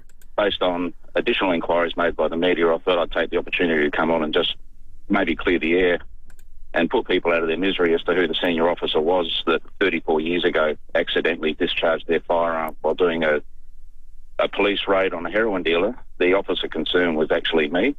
A disqualified driver has been caught behind the wheel in Adelaide South overnight. Senior Constable Hully Frisbee says checks revealed the 52-year-old Craigmore man was carrying a disguise. Police searched the Subaru, locating a security uniform, head torch and lock picks. The man was arrested and charged with drive disqualified and possess an article to commit an offence. Families of autistic children are set to benefit from new programs to boost inclusion across South Australia. 17 projects will improve access to sport, community events and workplaces through initiatives like sensory tents at surf life-saving events and support packs for Port Adelaide games at Adelaide Oval. Minister for Autism, Emily Burke, says the initiative will allow for everyone in the family to now be able to go to the football. Families couldn't go as a family unit. One family member would have to stay home with a child or and not be able to go together to the footy. Now they are. There's a space for everyone to be able to participate at the game. The jury in the Erin Patterson triple murder trial is entering its third day of deliberations. Penelope Lurch is in Morwell. The jury in the Mushroom murder trial will continue their deliberations from around 10:30 this morning inside the jury room in the Morwell Courthouse. They're only allowed to return a verdict between the hours of 10:30 and a bit after 4 in the afternoon during the hours of the court, with a designated lunch break as well. Once they do reach a verdict, or the verdicts that they're charged with returning on all 4 separate charges, they will press a buzzer in the jury room notifying court staff, the judge and the parties before they're brought back into the courtroom to deliver those verdicts, or they can also ask a question of the judge, which is usually done via a handwritten note. The deliberations will continue this morning. Illuminate kicks off tonight in the city. Over the next 17 days and nights, light installations and shows will transform a number of locations. North Terrace, the Zoo, Adelaide Oval and the Botanic Gardens will all be lit up. Creative director Lee Cumberledge says the Oval is hosting a groundbreaking production featuring drones. It's the first time anywhere in the country that we've had a drone show in a major stadium in any of our cities. It's for everybody, again, like everything we do at Illuminate, but for also people that perhaps haven't ever been to Adelaide Oval before, people that don't necessarily come to the football or the cricket. Now turning to 5AA Sport, here's Tom Wren. Thank you, Jay. The AFL Tribunal has handed Richmond forward Tom Lynch a 5-game ban after he fronted last night. It means the Tigers veteran won't play until at least round 22. Well, more giant names have fallen in the first round at Wimbledon. Women's 2nd and 3rd seeds Coco Gauff and Jessica Pegula have bowed out, as has men's 3rd seed Alexander Zverev, stunned by Frenchman Arthur Rinderknecht.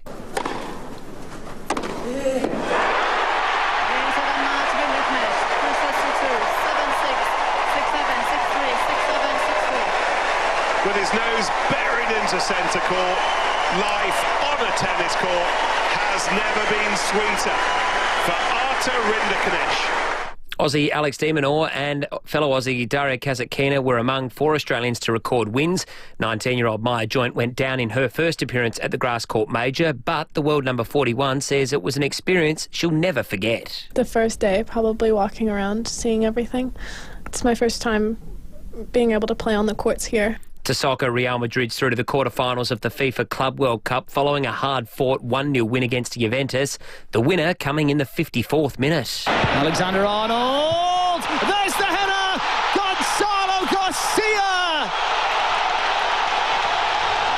Who needs Kylian Mbappe when you've got young Gonzalo Garcia? Audio there thanks to Fox. Now Mbappe did come off from the bench midway through the second half as the Spanish side secured their spot in the final 8.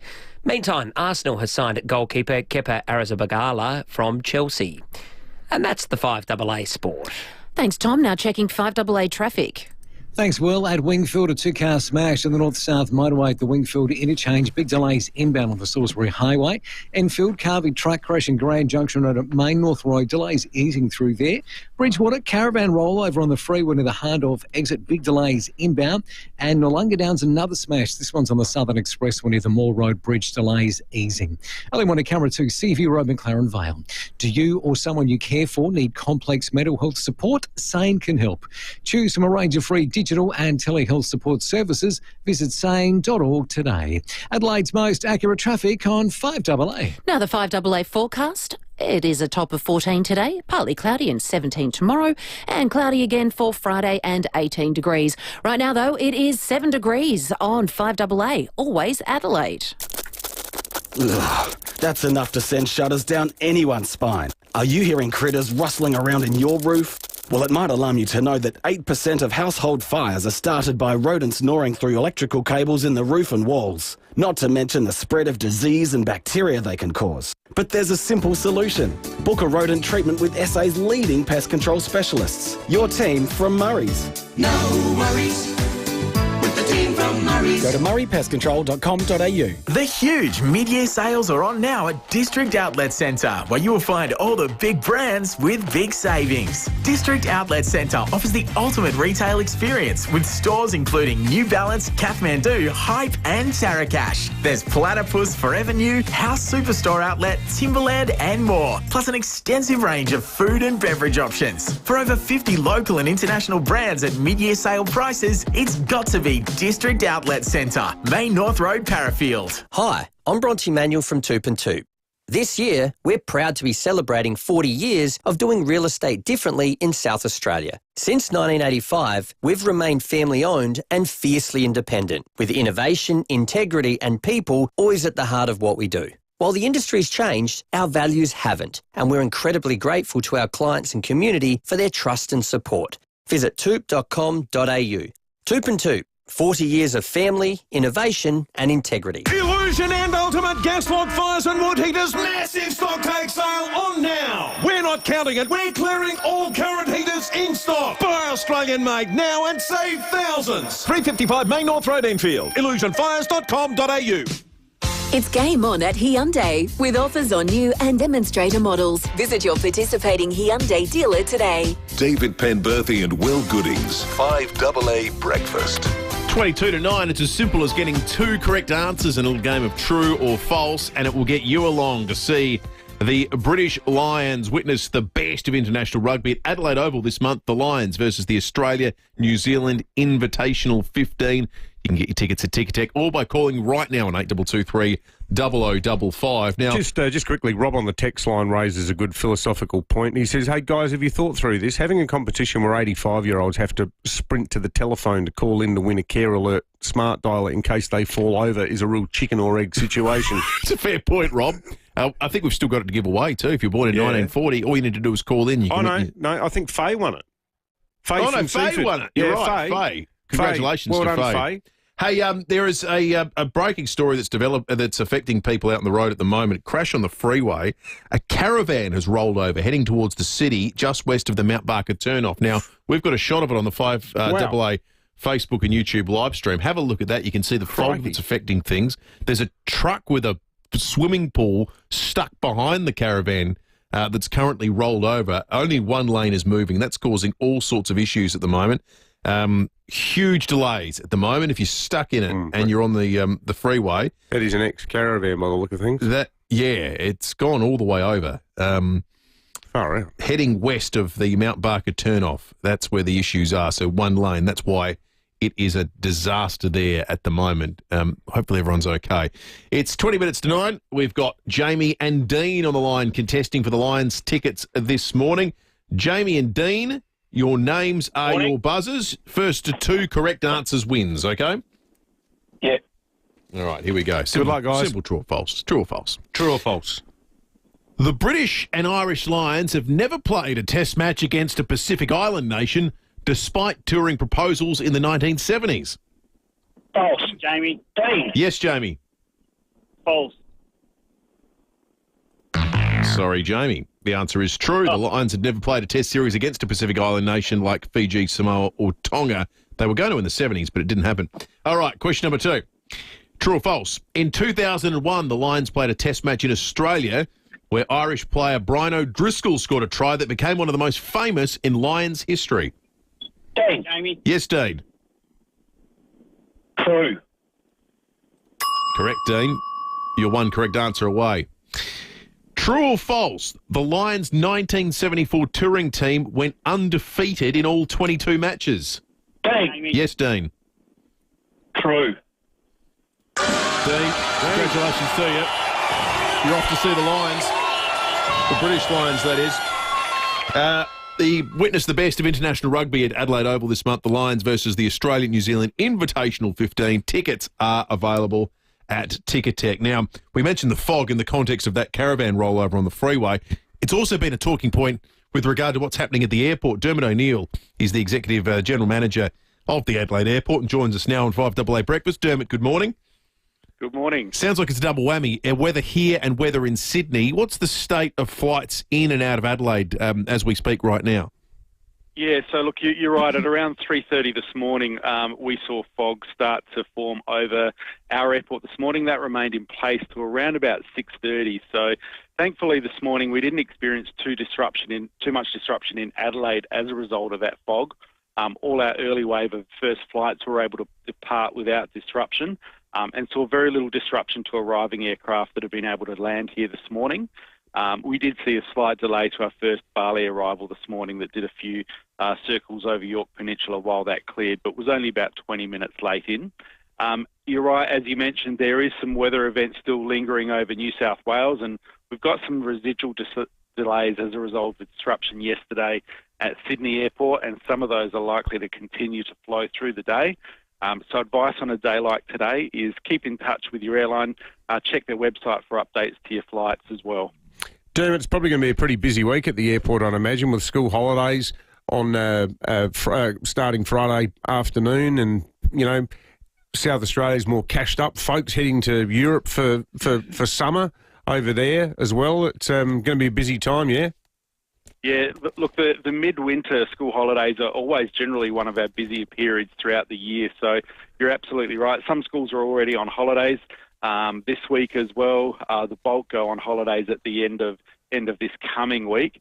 And, of course, what you're just talking about with the British and Irish Lions, that event occurs during the school holidays as well. So we are seeing a number of extra flights through this school holiday period, and particularly with an event like the British and Irish Lions coming, also brings a lot of people into the state at that time as well. So busy couple of weeks ahead. Yeah, good stuff. Dermot O'Neill, the Executive General Manager of the Adelaide Airport. Phil has just driven past the caravan crash that we mentioned on the freeway. Phil, what did you see? No, hi guys. I was driving the other way from Bridgewater to Mount Barker, past pretty much Birrenberg, and yeah, it was foggy. Just happened to look onto the other side of the road, and what caught my eye was looked like a car and caravan had flipped on its side. So you had the car was sort of towards the left-hand emergency lane, and you had the caravan on its side blocking the lanes going down. I couldn't quite see how much it was blocking, but pretty much it was, I reckon it must have only happened moments before, because there was only about one or two cars parked there and others slowing down, obviously, to stop and lend a hand.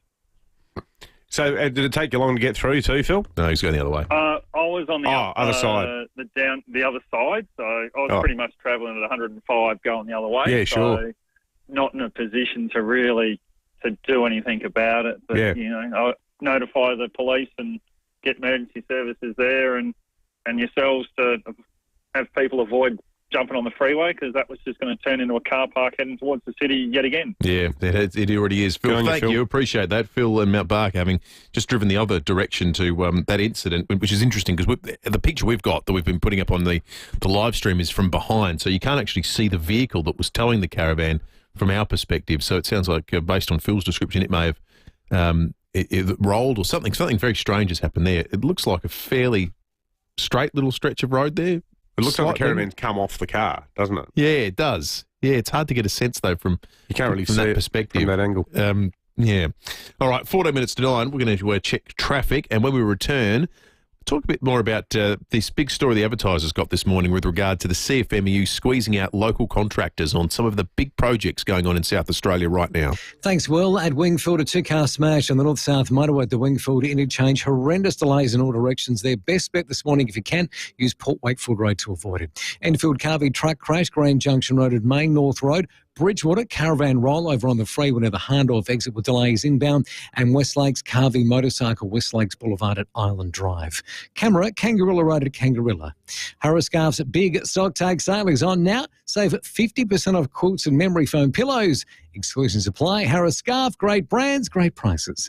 Adelaide's most accurate traffic on 5AA. Thinking about downsizing? Discover Northern Community Residential Village in Penfield. New homes in the latest release are now selling from just $435,000 with no stamp duty, no council rates and no exit fees. It's a smart financial move. Northern Community Residential Village offers secure, low-maintenance living in a friendly community of like-minded over 50s. Embrace your next chapter in style and comfort. Visit ncrv.com.au to book a tour of the display home today. At IGA, great value is easy to find with 50% off the Lynx range, like Lynx Spray, 165ml, selected varieties, $4 each. IGA, you can't beat local. Offer ends July 8. Participating stores only. Excludes travel size and Foodland. Now, this is your last chance to win a brand new home. The Hospital Research Foundation Home Lottery final deadline is midnight tomorrow. You could win the $3.3 million grand prize, including $250,000 cash. By purchasing a ticket in the Hospital Research Foundation Home Lottery, you can be proud that you're funding life-changing medical research to find cures and improve care for all South Australians. Live the dream mortgage-free in a fully furnished Scott Salisbury home, or just sell up and cash in. Winning the grand prize home means that you'll have plenty of options. That is right. The last chance tickets are selling now. So buy before midnight tomorrow. Win the $3.3 million grand prize. Get your tickets at homelottery.com.au. Life-changing prizes, life-changing impact. When you've been around for over a century, you know a thing or two. And South Australian Business Chamber and Ray White have almost 300 years between them. So when an alliance is formed between South Australian Business Chamber and Ray White Business Sales SA, all that experience flows to you. This ensures you're in top shape, whether you're buying, selling, or somewhere in between. Touch base with the experts. Search Ray White Business Sales SA. Proudly partnered with South Australian Business Chamber. Hi, Malcolm Blight here for Knowles Caravans, home of Island Star. For over 50 years, they've had the best selection of new vans and second-hand vans. Whether you're looking to solve the rental crisis for your kids or help your parents live independently for longer, subject to council approvals, they'll guide you through your journey. Knowles Caravans, Knowles Caravans, Knowles Caravans. Knowles Caravans, 561 Salisbury Highway, Greenfields, opposite Mawson Lakes. Trusted for quality, driven for adventure. Step back in time with the treasures of the Viking Age at the South Australian Museum. Featuring artefacts of the Galloway Hoard, the most remarkable collection of Viking Age objects ever unearthed in Britain or Ireland. A time capsule of gold, silver and treasures with unique heirlooms is revolutionising our understanding of medieval Europe. They are now being displayed for the first time ever outside of Britain. On now until the 27th of July. Book now at samuseum.sa.gov.au. It's game on at Hyundai with offers on new and demonstrator models. Visit your participating Hyundai dealer today. David Penberthy and Will Goodings, 5AA Breakfast. 11 minutes to 9. The Advertisers reported this morning that the state's construction industry leaders, or at least some of them that they've spoken to, say they're being pushed out of major projects like the Women's and Children's Hospital and the Central Market because the Victorian CFMEU has a stranglehold on these sorts of things. They've quoted one subcontractor saying, our company alone has lost over $15 million in contracts over the past 18 months. I think there's a suggestion in there too that the Adelaide Central Market project is part of this. Will Frogley, the CEO of the Master Builders Association here in South Australia. Will, are you hearing these same sorts of things from local contractors? Yeah, I am, and I've been hearing them for a very long time, pretty much ever since the Victorian CFMEU took over the local branch. For me, this is really something any South Australian who loves our state should really care about because it goes to the heart of what we want our culture to be like in this state. And you got to start with the question, why is the Victorian CFMEU here? Why did they come here? And it's not because they're passionate about South Australia and they want the place to thrive. They came here to pillage, bottom line.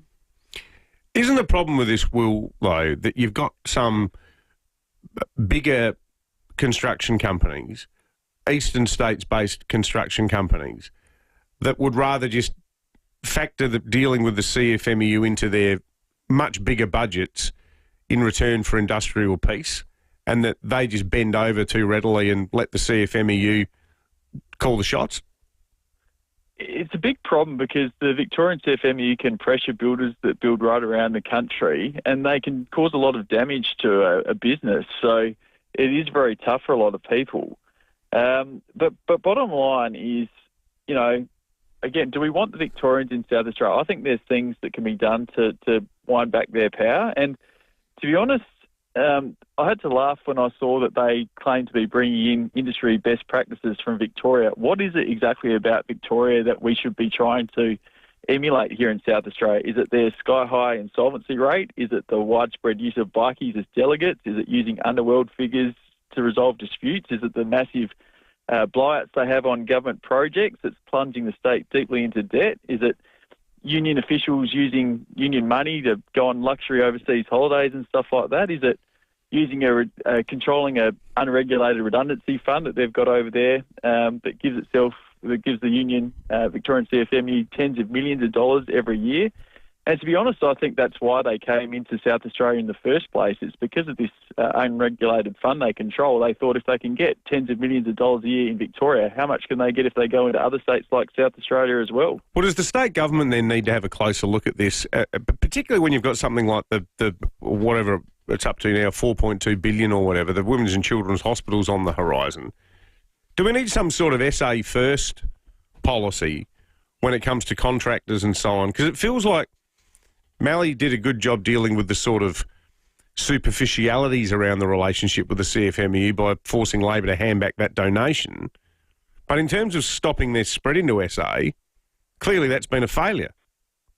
I think, well, not in all respects. If you look at the people who really matter here in terms of judging the Victorian CFMEU, it's South Australian construction workers. And their membership has actually plummeted under Victorian control. When it was under South Australian control, when Aaron Cartledge was in control, before they started undermining him, they had about 3,300 members. Now they've got about 2,000. So South Australian construction workers obviously want a reputable, locally run union that cares about South Australia, not vested interest in Victoria. But in terms of what can be done to address this, there's a couple of key things, I think.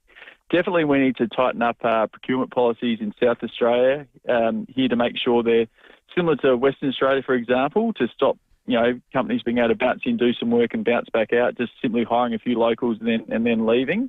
But then also the bigger picture really here is, I think, shutting off the money that's causing them to want to come in here. And what really needs to happen is APRA needs to properly regulate redundancy funds like Incolink and ban all payments to unions and industry associations like Master Builders, and make sure that if there's any dividends to be paid, they go to workers and nobody else, because that would stop a lot of this, I think. Yeah, absolutely. Will Frogley, the CEO of the Master Builders SA. Thanks to Marianne as well, who texted in saying, we just drove past the accident. This is on their way to Hay. It looks like the vehicle has jackknifed their accused for kilometres. We did get a statement from the state government on this issue for your interest. They say this to us: they speak regularly with major contractors, and to our knowledge, that's the state government, none have raised these concerns with us. The state government they said that last year an audit of all Department for Infrastructure and Transport construction contracts was undertaken to determine if there were any arrangements in place with the CFMEU. The audit found there was no evidence of CFMEU arrangements that were inappropriate or could be considered to have the potential to impact the selection of subcontractors. So the state government is saying no one's raised it with us, and as of last year, this wasn't an issue. It certainly sounds like it's an issue today. They could just walk down from North Terrace to some of the building sites around town, like the Central Market one. Look at all the CFMEU flags. Look at their roster. How many days did they work last month? Hey, there's another big breaking story in the last 5 minutes that you're going to hear a lot more about today on your news services. We'll certainly have it on 7 from 6 o'clock tonight as well. Qantas have just issued a statement about a cyber attack. They can confirm a cyber incident occurred in one of their contact centres that impacted customer data.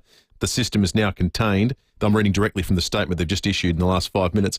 We understand this will be concerning for customers. We're currently contacting customers to make them aware of the incident, apologise and provide details on the support available. The incident occurred when a cyber criminal targeted a call centre and gained access to a third-party customer servicing platform. There is no impact to Qantas's operations or the safety of the airline, but the third-party platform holds records for 6 million customers. Now, a number that big is almost everyone who's ever probably flown with Qantas, or certainly has in the last decade. I think these days you need to be a high-end computer hacker to actually get a response from a Qantas call centre too.